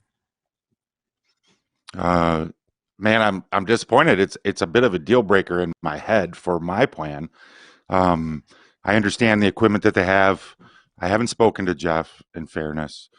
I know they have some patented equipment on that trailer. It's a trailer. It has some equipment. So you're paying for a trailer? I think it's a little steep. Well, I'm assuming you're getting the trailer. There's steam tanks that come with it, propane driven, a few items, chemicals. It looks like, not having spoke to them, it's ready to go for you. So there is some other gear in there. Turnkey. It's ready to roll. It's graphics away from yours. So it's at $300 a pop, 35,000. Your brain's got to go, well, I can put a CTO on a trailer and go sell barbecue, right? And so it's a lot of different ways you could take $35,000 and make a pivot. Doug, in your professional life, you buy and sell business, or you're a broker, you help people buy and sell their businesses. So from a fees standpoint, you've certainly seen, any varying ranges. How does this compare given what you know in your history? Yeah, that's it. I was actually surprised at the number. He said, 240 are in operation right now. That's pretty good. I was thinking it was more of a small fledgling one, so that gives it a little more credibility. I was expecting, 10 or 20 at the most. So that actually speaks pretty highly of it. If you're interested in it, you'd want to get the due diligence. Of course, they are always going to talk about the high ones and the people that make, mega bucks and almost $1 million, whatever. Yeah, you really want to know what the median is and what some of those, the ones on the lower end of it. So licensing is having to buy from them, et cetera. So it's a lot looser than certainly a franchise, even though you're paying 7-9% on it. So I'm not as fond of licensing type concepts as I am franchise, because if you're going to go into business for yourself and you don't know things, then you really need some support behind you. But the no employees is really attractive. Yeah. Rusty, are you okay with 35 grand going in? It all depends. If you're in Kansas City, man, you make your money back in a heartbeat. But if you're in Albuquerque, New Mexico, You know, you might struggle a bit. So I think it just depends on where you're at. I mean, there's a lot of places here that are up and coming. We're in a lot of barbecue places, so it might be something beneficial here. You'll make your money back, I think. So, but it just depends on how much of a hustler you are. It depends on your area. It depends on you. You know, anyone can turn that kind of business into profit if they try hard enough. All right, Rusty, let's stay with you. One of the bigger items over the last couple weeks in the live fire industry was the initial release of Mo Kasan's article talking about some business opportunities they might be getting into, and within the paragraphs of the Iowa Register, or whoever wrote that article, shared some parts of a conversation where Mo took specific shots at some of the local barbecue joints in Des Moines. So I just wanted to gauge the panel's reaction to what Mo said initially in that article, and then what he came on and talked about during the interview 2 weeks ago. Great interview, by the way. Thank Probably you. my favorite one of yours. And there's a lot of favorite ones, so that's a big compliment. But I would say that, you know, I've heard a lot of things. I've talked to people who know Mo personally, and I hear he's a good guy. I have never met him. I don't know him. But as far as the barbecue world goes, I was wildly disappointed in his take and the way he went about it. Now, you can have some beef with some people. That's fine. But you also have to understand that you represent more than that. You are an ambassador to not only barbecue as the food, but barbecue as the community. And if you're going to rip into people like that, you're going to kind of, I'm not saying you're open the floodgates, but you're kind of breaking that rule. Now, if you have a problem with Darren, that's fine. And if someone comes up to you and asks you, should I go to Iowa Smoky D's, say no. And if you want to say no to them and tell them why, personally, one-on-one, not a problem. But if you're going to blow the guy up on a national, I'm sure he didn't think it was going to be national, but he had to have known people were going to catch wind of it. That to me breaks that code. You know, I'm not going to go into a restaurant that I dislike and use my platform to hurt them in any way. Now, I might have a problem with them, and I can deal with that on my own time, but I have a greater responsibility to the community than I do my personal feelings about someone. And that's kind of my footnotes take. I mean, I can go on this for 2 hours, you know that, but that's basically it. That's the gist of it. Doug, your take? Doug. I actually thought you did a masterful job. Yes. Oh, we must be behind. Yes. Yeah, I thought you did a math. Yeah, I'm sorry. Yeah, my internet's still slow down here. Math navigating that particular interview, so that's why it was great to me. It was really too bad he came across that way. The ice chewing really bothered me a lot, and I just that's it. Yeah, thank you. Yeah, let's continue it on, so maybe it won't bother me so much. You know, like the dripping of water. But in person, he's really down to earth as anyone. He's always been to my wife and I. We've probably seen him at 6 to 7, 8 cooking events because he comes down here and cooks, and he does. And granted, he doesn't do as well, but he likes style, and he comes down and he's happy whether he wins or whether he doesn't. So I've been at cook-offs. I've been at private cooking events. He's been the same person. He's not arrogant, not stuck up. So I didn't like the way he came across. So yeah, it's hard for me to concentrate. But I was really, he hasn't even served a slice of brisket yet. And like Rusty says, he's breaking kind of the code. Darren Worth is the GOAT. Yes, there is a history of the black, contribution to barbecue, and even in Texas, in East Texas, etc. But Darren Worth is the competition, and despite what's winning all of those championships does mean a hell of a lot to me, and I think it does mean a lot to a lot of other people. So, to me, it was disappointing. John, your take? I have two totally different takes because I listened to it twice and I came out with a different take both ways.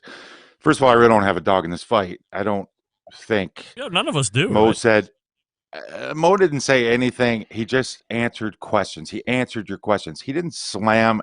He said, "What do you think about this guy's food?" The guy told him. He said he thought it was raggedy or it was mediocre. He was answering a question honestly. He does. There's no code. There's no like, oh, you shouldn't have done that. That's what he did.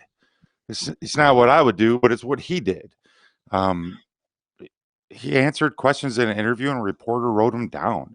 I don't. He's, I don't even know what to say. It's like I don't even think it's worth having any more discussion about it.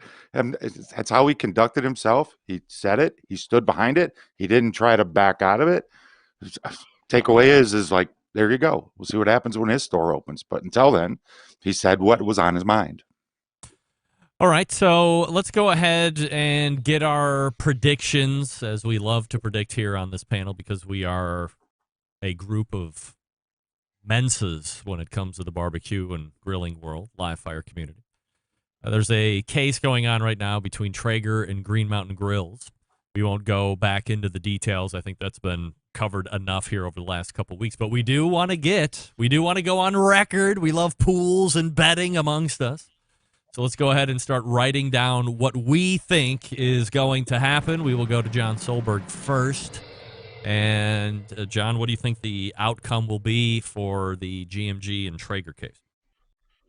Well, I have to be careful because I'm biased toward the GMG side.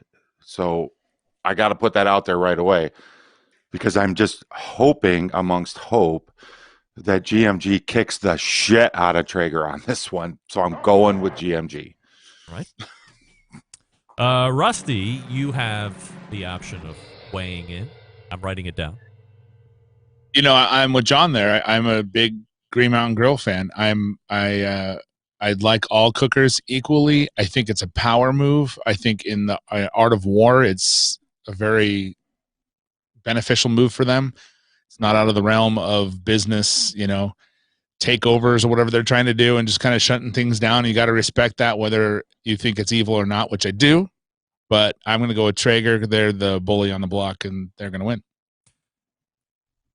Next up, the longest-running embedded correspondent from Texas, Doug Scheiding. Your thoughts? Actually, I've got a Traeger bias. I'm a consultant to Traeger. It's my personal opinion. Yada yada. Are you allowed to answer then? I don't want to put you in a spot. Well, no. Actually, the good news is I don't know any of the ongoings between the two on the case on the internal side. So I don't know anything about that. I do know that, when the Timberline came out, I think they came out with, 16 patents. And if they were granted patents, they have the patents. Go and get a patent. You have to be in the position that you're going to defend it. You don't get a patent and not defend it. So if they're, to me, they have the upper hand in that. So I think it'll actually go to a settlement in the same way that the Pit Boss thing did, a confidential settlement. But if it goes to court, bet on the deep pockets. All right. So you were, what was your bet then? It's going to be a settle? Well, I would say no. I think it's going to be a confidential settlement in the same way Pit Boss was.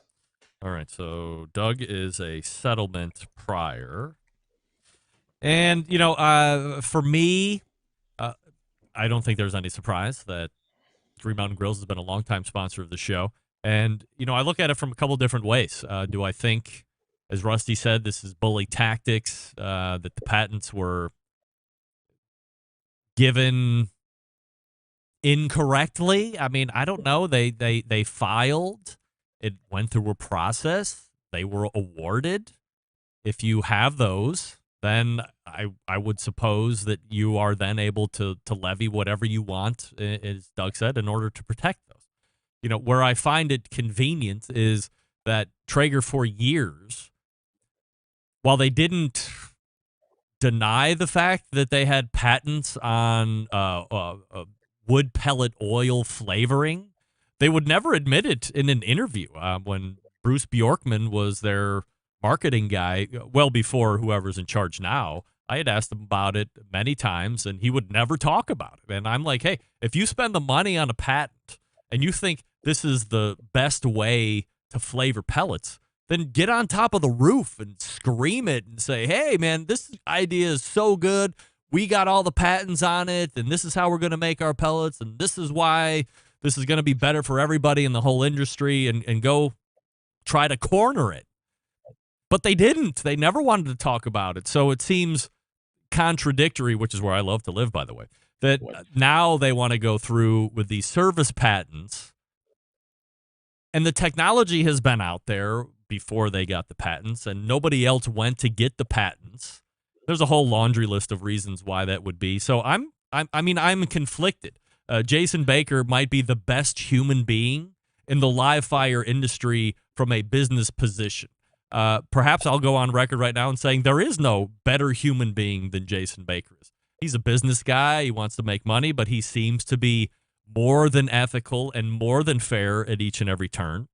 And when you look at how Traeger runs, it is a profit-driven business. It is a revenue-driven business. It is a market share-driven, driven business solely. That business is going to get to a number to sell or to bring to market in IPO. They were valued or somewhere in the neighborhood of $3 billion through some article that I had just read a couple days ago. So they're in it to sell cookers, but to me, it just feels different than most of the other pellet cooker companies out there. I mean, everybody wants to make a buck and everybody wants to get market share, but Traeger feels different to me in that regard. So I like my Traeger grill. I use it. I like my Green Mountain grill, and I use it. But I would like to see Green Mountain Grill somehow prevail to this, just to the tune of, hey, we gave you these patents, and now we're just going to invalidate them because after further review, we don't really believe that this should have been given in the first place. And then everybody can go about their way and have competition the way it should be. Sell your product, build value, all this other stuff. Anyway, that's my take on it. Now we will go ahead and take a quick break. And we're visiting with the embedded correspondents as we do the fourth Tuesday of each and every month. We're going to talk about my favorite subject coming up next. And then, after that, we're going to get regaled a story by Rusty Monson that might blow your mind, because it blew my mind once he was telling us about it like a couple weeks ago. Let me talk to you quickly about Big Papa Smokers, the one-stop online shop for all things barbecue. Yes. 13 perfectly balanced flavors of rubs and seasonings. Yes. Sweet Money, Cattle Prod, Cash Cow, Regular Money, Double Secret Steak Rub, Desert Gold. The list goes on. Now, maybe you're looking for a new sauce. Who doesn't love new sauces? Everybody loves new sauces. Tired of what's on the market currently? Try Granny's barbecue sauce. It will remind you of why you fell in love with barbecue in the first place. Aside from the premium selection of rubs and sauces, they're offering the very best pellet, charcoal, and wood cookers available today. Are you looking for a versatile smoker that's easy to use? Check out the Mac 2-Star General Pellet Cooker. Big Papa's the exclusive Mac dealer, even offering special packages. Not a fan of pellet smokers? Fine. Take a look at the Old Hickory Ace BP, the only charcoal smoker that Big Papa trusts on his competition trailer. If you're not sure of what grill you need, you can't go wrong with anything that's featured on BigPapaSmokers.com. They have something for every kind of backyard cook and budget. If you have questions, you can call 877-828-0727. That's 877-828-0727, or shop their website at BigPapaSmokers.com. That's BIGPOPPA Smokers.com. And we are back with more embedded correspondence right after this. Stick around. We'll be right back.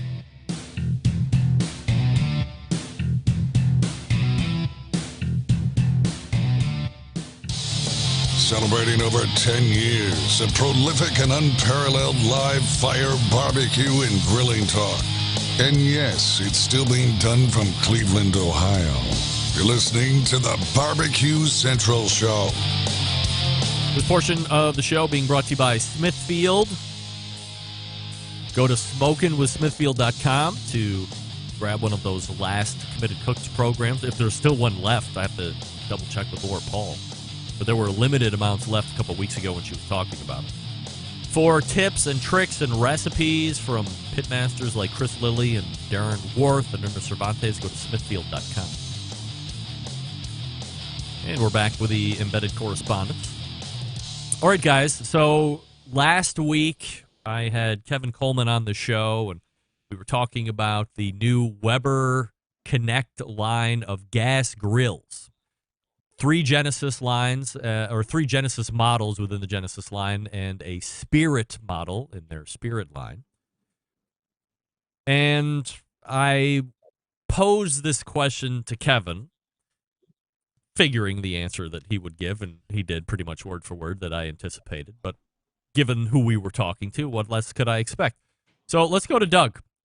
Doug, are we raising a generation of dolts when it comes to live fire barbecue and grilling, where now you have technology that will literally tell you what to do every step of the way, all the way down to flipping and taking it off and letting it rest and all of this stuff? Yes, I think we are. And the problem is people are generally lazy, and we're getting lazier. Our children are lazier. They want DoorDash and everything delivered. There's people that want to take away the dishes so they don't have to do dishes. Time is more limited than technology, and it's a time thing. We do way too many things now. I remember the days of the fax when you went camping and you were truly off the grid. You didn't have a damn cell phone. You answer emails, check Facebook, Twitter while your grill is running off your power inverter off your car. Those were the days when you went camping. Not right now. So I think just our society's getting lazier and lazier. My smartphone makes me more dumb every day. John, are we raising dolts? Well, of course we're raising dolts. I don't know when I'm going to run out of gas anymore until my car tells me, because I'm a dolt, and my car will tell me when I'm running out of gas. And my car will tell me if I've left my turn signal on. My car will tell me all kinds of crap that I used to have to know. So why the hell is this different? Now, I don't think this is a great plan for Weber. I don't think it's a good strategy, but it's kind of the way the world is now. I don't even have to lock my car door. I put it in gear and the car door locks. Put it in park, it unlocks. And I'm not sure why that's different. Why is it different than having a Fireboard or having a Maverick back in the day?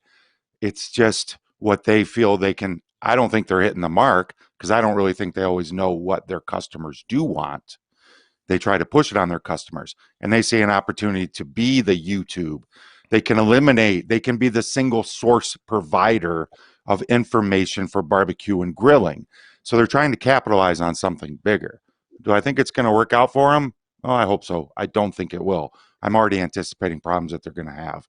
But are we raising a bunch of dolts? I'm a dolt. I use a controller, and I got a pellet grill. I use a thermometer. I'm a dolt now. So I don't think so. Rusty, are we raising dolts? Yeah, it's awesome, man. It's just freaking awesome. Like when I was a kid, the only way to camp was to freaking sleep on the ground around your campfire, with sometimes a blanket, sometimes a pillow, sometimes a rock, whatever. And now my friends make fun of me because I want to go camping in a camper and I want all the TVs and stuff. I just want to go out and enjoy nature and be fucking comfortable. All right. I don't want to. And when I go out, I don't want to cook out of my car battery. I want to go there and just sit with something I want to eat good food in nature and enjoy myself, because I'm not there to cook food over a fire. I'm there to enjoy my time. And if that's the case, man, ovens, look at ovens. We cook in ovens. We don't make fun of people for that. It's all the same thing. It's basically what John's saying with the car. It's super simple. We just add smoke to it. Why do we need to worry about all that stuff, man? Just enjoy good food, and it doesn't matter how it's done. Now, I want to go out and learn everything in case I'm on Fire Masters, and they want me to come in. I'm like, oh, yes, I've done it all. Every single thing. But that's just me. But I don't want, I don't care if someone's like, oh, yes, I just turned the switch on and it rehydrates my pizza. Like, cool. Like, dude, eat your pizza. That's badass. I'm conflicted, to be honest, because I can see where technology. As I said last week, I'm certainly somebody that doesn't not embrace technology. I have technology all around me. Every square inch of this portion of my basement is technology to its cutting edge, to be honest.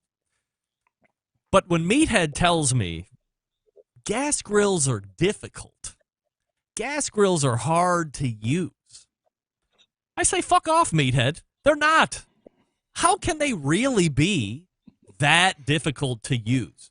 To the point where now we have to have items installed. This goes for pellet cookers, too. I mean, how much easier do pellet cookers get? Those are wood-fired, thermostatically controlled ovens, right? I mean, we all agree with that. So I've already accepted that. And the gas grill, if you cook on it 4 times or you cook on it 5 times, and you know how a gas grill works, this time, I don't think you need to have anything else. You can be there. You're not going to be there for hours on end cooking a brisket on gas. Maybe, very few people are. But normally, burgers, hot dogs, steaks, chickens, what are you there? 25, 30 minutes, even when it's cold like it is up here in Cleveland, Michigan, Utah, even Texas, for crying out loud. You can go in and out and monitor. So in this instance, I do believe that there is a dolting for something that there doesn't need to be done. Look, I'm as unhandy as it comes. Thank the Lord and baby Jesus Christ that the car doors lock and that it tells me the tire on the back left is low and that I'm going to run out of gas, because I won't pay any attention to that, and I'll be stuck on the road, broke down, crying, waiting for John to come and save me. But in this instance, if I can do it, everybody else can do it. It's not hard. It only takes a few times to get up and be proficient at it. And then, of course, as I told Derek, I mean, really, I believe this is the stage in my life where I'm get off the lawn guy now all of a sudden. I have to accept it. People that are 20 years old, that are somehow inspired by what, I have no idea, in live fire barbecue and grilling, they want to just be told how to do it. They are raised in a society where they can just have it. There needs to be no work put in, or the work that they're putting in is unveiling an end product that they really don't have any control over because something is guiding them along the way. And I think, that's the part that kills me the most, is because I have a passion for this particular niche or this particular industry or subculture. I want the other people to have the same romance that I find with it, and that's the learning of the cooker and learning how the meat cooks and being able to see by look and by feel. Certainly I'm going to use a thermometer to make sure that everything is safe and that we've reached target temperatures and all of this stuff. But there is a romance that you're missing out on when everything is being done for you. And I think that's the part that breaks my heart the most. Anyway, with the time we have left, Rusty was talking to us in the chat one day and casually mentioned how some group of people in New Orleans removed his face for him as he was making his way back home or wherever he was doing. So this somehow got left off of the origin story, but I mean, this is a story that needs to be shared. So, Rusty, if it's not too painful and you don't mind sharing what happened in New Orleans. By the way, I've never been to New Orleans. I plan to never go to New Orleans other than if it's like connecting through to a flight and I can go to the one bartender guy that I want to go to have an old-fashioned made for me, which I'll sip, spit out, and leave. But I just want him to make one and hear the story and hear his talk and all that stuff outside of that. What happened in New Orleans, Rusty? I was working down there. I was working with the Quarter Two Sisters in the quarter, and it was the day before Mardi Gras. But if you've never been in New Orleans, Mardi Gras is not a day; it's an entire month. Yeah. So you kind of like celebrate it every day, and Mardi Gras is for the tourists. So, but I wanted to go out the next day, and I had to work on Mardi Gras, and so I wanted to get all, I had to work all day, and then I wanted to go out and hang out.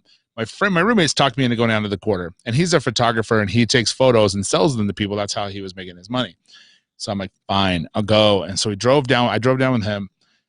He's just killing it. I'm like, dude, I'm going to go home. And now he can't take me home. So I'm like, I'll hop in the bus. I do it every day. So my normal routine home. Now, I'm under the influence of several things. I have to say that.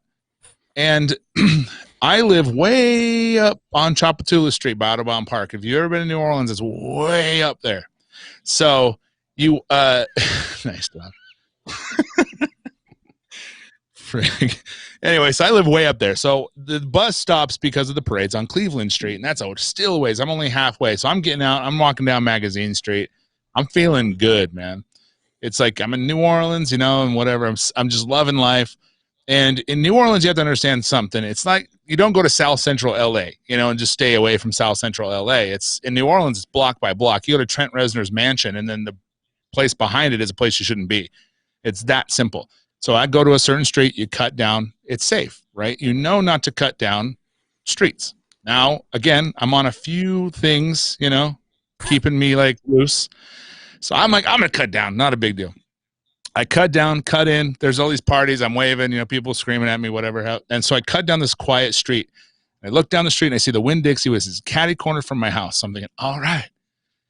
So I hear this pitter patter, like people running, and I turn my head and I get whopped on the chin, and everything goes white. And I'm talking like sheer white. And it kind of fades back in, and I see what's happening. I'm standing up. I'm being beat by guys. At least two of them have baseball bats, and the other guys are just wailing on me. I'm still standing. Wow. But I'm in shock, and I can't feel it. I'm getting hit, but it's not hurting. And so I'm thinking, okay, if you're getting attacked by a bear, play dead. So I literally drop to the ground, play dead. And I'm like trying to hold my breath, and not act like I'm alive still. And they're hitting me. Cha, cha, cha. So there's at least 6 guys. Wow. I stand up. So they leave, right? They leave, and I look, and I can see them running. And there's, funny enough, no joke, 2 cars right there, because it was right by a stop sign. They take off. Probably saw the whole thing. And no cops called, nothing, whatever. So I stand up, and I can't move my left arm at all. And I look down, and my face is just blood dripping all down my chest, just streaming down. And I go to reach my jaw, and it's down where it shouldn't be. And they had broken my jaw completely, and it was hanging in my skin.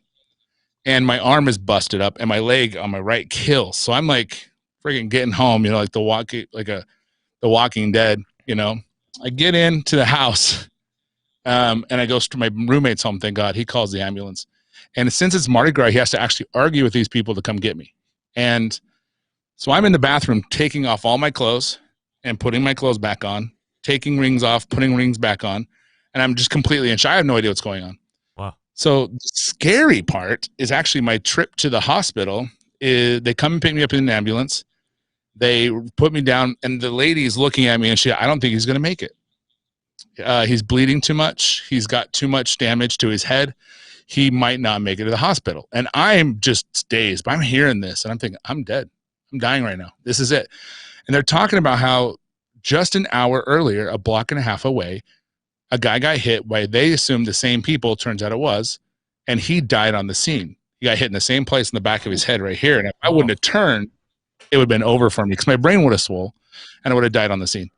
And so I get to the hospital, and they sit me down and they go, "Can you walk?" And I said, yes. And so they put me on a chair, and I'm sitting on the chair with my limp arm, my jaw hanging off. It's not bleeding because they've done it. They don't have anything for me as far as pain medication. Sorry. Oh, yeah. They don't have anything for me for pain medication. Nothing. So I'm just sitting here just like roughing it out. And then they wire my jaw up for 12 weeks. I can't eat or chew, obviously.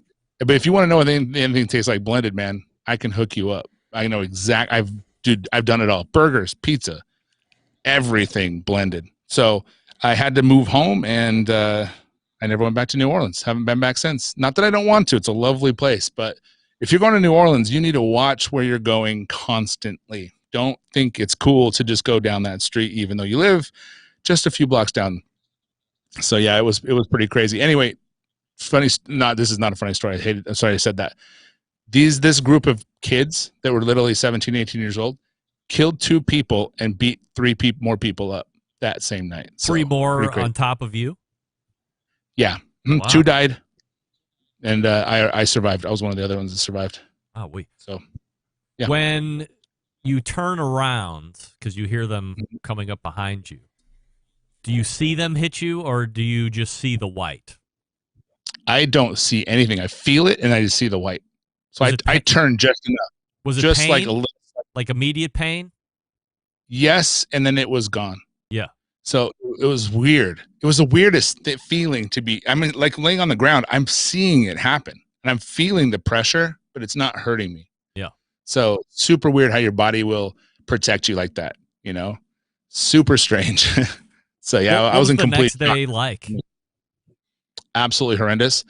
It was funny enough because I had friends from Utah there, and they drove me back in the back of their Kia something with all their stuff in it. So I have these pain pills. My face, by the way, is literally 5 times the size that it normally. I have a big ass head, dude. So you can imagine how big my face looked. So I'm sitting there. I can't move. It's rickety. I have to drive back from New Orleans to Utah the next day to get home to basically live there because I can't stay. Cause I'm, you can't, I'm working in a restaurant, I'm a server. I can't, and a bartender, I can't talk to people. So I had to go back, and that was hard. That was really rough. And it was very painful, crazy painful trip. Over the next few weeks, as you start to recover, do you find yourself looking over your shoulder when you go out? Like, was there any PTSD and like fear just being out? Oh, it was so bad.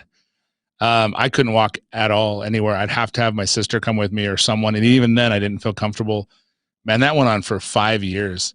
Oh. And it was sad because I had to move to Salt Lake, and I moved pretty quickly to downtown Salt Lake, and I worked I didn't have a car. So I'd walked everywhere, and it was like, when you were a kid and you won't go down the basement to turn the light off and you run up the stairs, that feeling you have, that's the feeling I had everywhere I went. And any noise that would happen, I was just jumping. And I'm not like that anymore, but it was about 5 or 6 years before I finally was able to do it without getting freaked out literally over every little thing. Are you professionally working with somebody to help you get over that, or you just work through it? I just worked through it. This is in the early 2000s. I don't think that whole thing was kind of a thing yet as far as that goes. So I never heard of anyone doing that. So I didn't do it. But it was nice, I lost a whole lot of weight, and there was positives from it. It sounds funny, but I had a really bad bout of depression, and it was not a suicidal situation, but I was in a really bad place, and that's what made me move to New Orleans in the first place. And that happening, I haven't experienced that since, and that's been 20 years now. And it was almost like they hit me, and it just knocked all that out of me. And now I don't have that issue anymore. I don't feel depressed. I don't feel that insecurity stuff anymore. Really, that was a really strange side effect. Also, I'm not able to eat, I'm really sensitive to spice, like hot things, like hot wings, which wasn't the case before. Incredible story being shared by Rusty Monson, our Utah embedded correspondent. John or Doug, any reaction to Rusty's run-in New Orleans? I mean, Doug, you were just in New Orleans a month ago or whatever. And certainly this isn't something that you think is probably going to happen to you, but you always have to be aware in a new city, right? Absolutely. Yeah. We went for a week over New Year's. And so, we don't generally hang out real late at night anyway. Just from a safety standpoint, we go to only places that are real close or with people and stuff. Bourbon Street, I don't really hang out on Bourbon Street just because a lot of nefarious stuff goes on there. So that's just not my place. So not anymore. John, your thoughts on Rusty's story? Well, I spend a lot of time. My son lives in New Orleans, and I visit him as much as I can. Long weekends, 3 or 4 days. Obviously, not recently. But yeah, he's just hyper aware of what Rusty's saying. And when we are out navigating, we'll head over to. We stay off of Bourbon, we go to Frenchman, but we have a route. we got a plan and we don't deviate from it. And it's just like Rusty said, he knows his way around there. We were walking down the road one day. We're stepping over this guy who was just beat up, middle of the day. It's 10 o'clock in the morning. And my kid looks at me and goes, just keep going. He just says, don't stop, keep going. You know, there's people around. So I was like, it is a different kind of vibe. It's not my favorite town, but my kid lives there, so I'm going back. The fourth Tuesday of the month brings a visit from the embedded correspondents, and directly below me is the longest-running embedded correspondent, Doug Scheiding from Texas, and more or less, no worse for the wear, from the winter smackdown that was delivered to Texas. To the right of me, as you look, is John Solberg from Michigan, and Rusty Monson from Utah. Caddy corner over to me, and the pitmaster of Salt City Barbecue. Doug, anything to promote on the way out? I'll be on an upcoming episode of Baseball and Barbecue, helping interview James Grubbs, that was on the Great American Barbecue Showdown of Netflix, which, by the way, I have joined the Netflix community, and I have actually started watching Netflix. Thank you very much. I started in 1998. Thank you. I'm here. So I'll be on an upcoming episode of that. John, promoting anything tonight before we leave? Catch me this Friday introducing the best moments of the Barbecue Central show in 10 minutes or less. 165 is up, featuring Jason Baker. Just a coincidence there. And Rusty, promotion before we leave this evening. I'm the co-host of the Pitmasters podcast. You can listen to that anywhere you download the podcasts that you listen to. We're going to have Matt Overson of SCA fame and on there this week. And Salt City Barbecue is my handle on the Instagrams and the Facebook, so check it out. There they are, the embedded correspondents, fourth Tuesday of every month in the second hour. You find them right here. As always, gentlemen, appreciate the time and the insight, of course. And we will see them in March as we close out Q1. A lot of people weighing in here this evening as they were listening to Rusty's story. Kyle Covington, crazy story, Rusty. Indeed. I mean, I couldn't imagine. I've never been in one fight in my life. As soon as I feel like something's about to go down, I run. I am really fast. Even at 46, I can probably outrun most people, like sprint-wise, and I'm good for distance too now that I've been running over the last couple of years. So if it's got to go down, then I'm ready. Okay, Mr. Rejoin. I'm ready to run. Not here to fight. I mean, if I have to. But wow, what a story. Appreciate Rusty sharing that. And we'll look for those guys next month. Before we get ready to go, let me talk to you about... let me see here. How do I want to do this? All right, well, stick around as we wrap up the show. I'll be right back.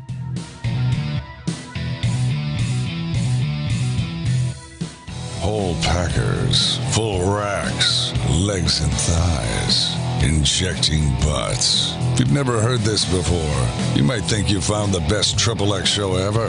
Let's get back to the most homoerotic host out there today, Greg Rempe. Hey, this portion being brought to you by Vortic Watch Company, a small batch custom watch manufacturing and vintage restoration company located in northern Colorado. They take antique American pocket watches, turn them into wristwatches. Like this one. Yes, that's right, the Illinois Sterling. This is one of their artisan watches, as they call it. Their mission, preserve and enhance the legacy of manufacturing in America. In order to do that, they combine traditional and cutting-edge technology to create unique, quality, functional timepieces with exceptional value. Here's the coolest part. Each watch that Vortic makes is a unique, one-of-a-kind timepiece. Vortic founded on the motto that America wasn't assembled, it was built, and you can check them out at vorticwatches.com. That's V-O-R-T-I-C, vorticwatches.com. All right, go ahead and wrap it up all the way back in the first hour. Jeff Krentzman joined me from the Barbecue Cleaner. If you like cleaning grills, if you want to charge $250 to $300 a grill and you want to clean 8 or 9 a day. That's going to be a long day. But you have the opportunity, and it's not a franchise, kind of a license, or I forget what Jeff also called it, but a business opportunity is what he said. So you can pay the fee after the consult, figure out, Jeff drives out to you or flies out to you, and you start setting it up from there. And then watch the leads grow. Many of his operators are out weeks and weeks. Maybe you're going to be hiring more people. Who knows? We'll see. And again, if you go into it, please get in contact with me so we can track you right from Jump Street. I would love to do that. After Jeff, we talked with Derek Riches, the regular fourth Tuesday of the month guest. We talked about his experience with Texas not being able to handle or being set up to handle snow and cold weather. We also talked about Weber Connect Grills and his thoughts on that. And then the second hour was the embedded correspondence, where we covered a number of live fire topics. And also, Rusty told us where somebody kicked the crap out of him. Actually, a group of punks, ne'er-do-wells, into malfeasance got the better of him, got the drop on him with a number of bats. And thank God he survived. And there he is. Big show planned for you next Tuesday. We're starting a new month, so Sam the Cooking Guy is going to be in. Malcolm Reed is going to be in. Max Good is going to be in from AmazingRibs.com and break down the Spark Grill and his assessment of such, amongst other topics. September 11th, 2001. I will never forget. Until next Tuesday at 9 p.m. Eastern Standard Time, this is your program host and Produce American, Greg Rempe. Good night now.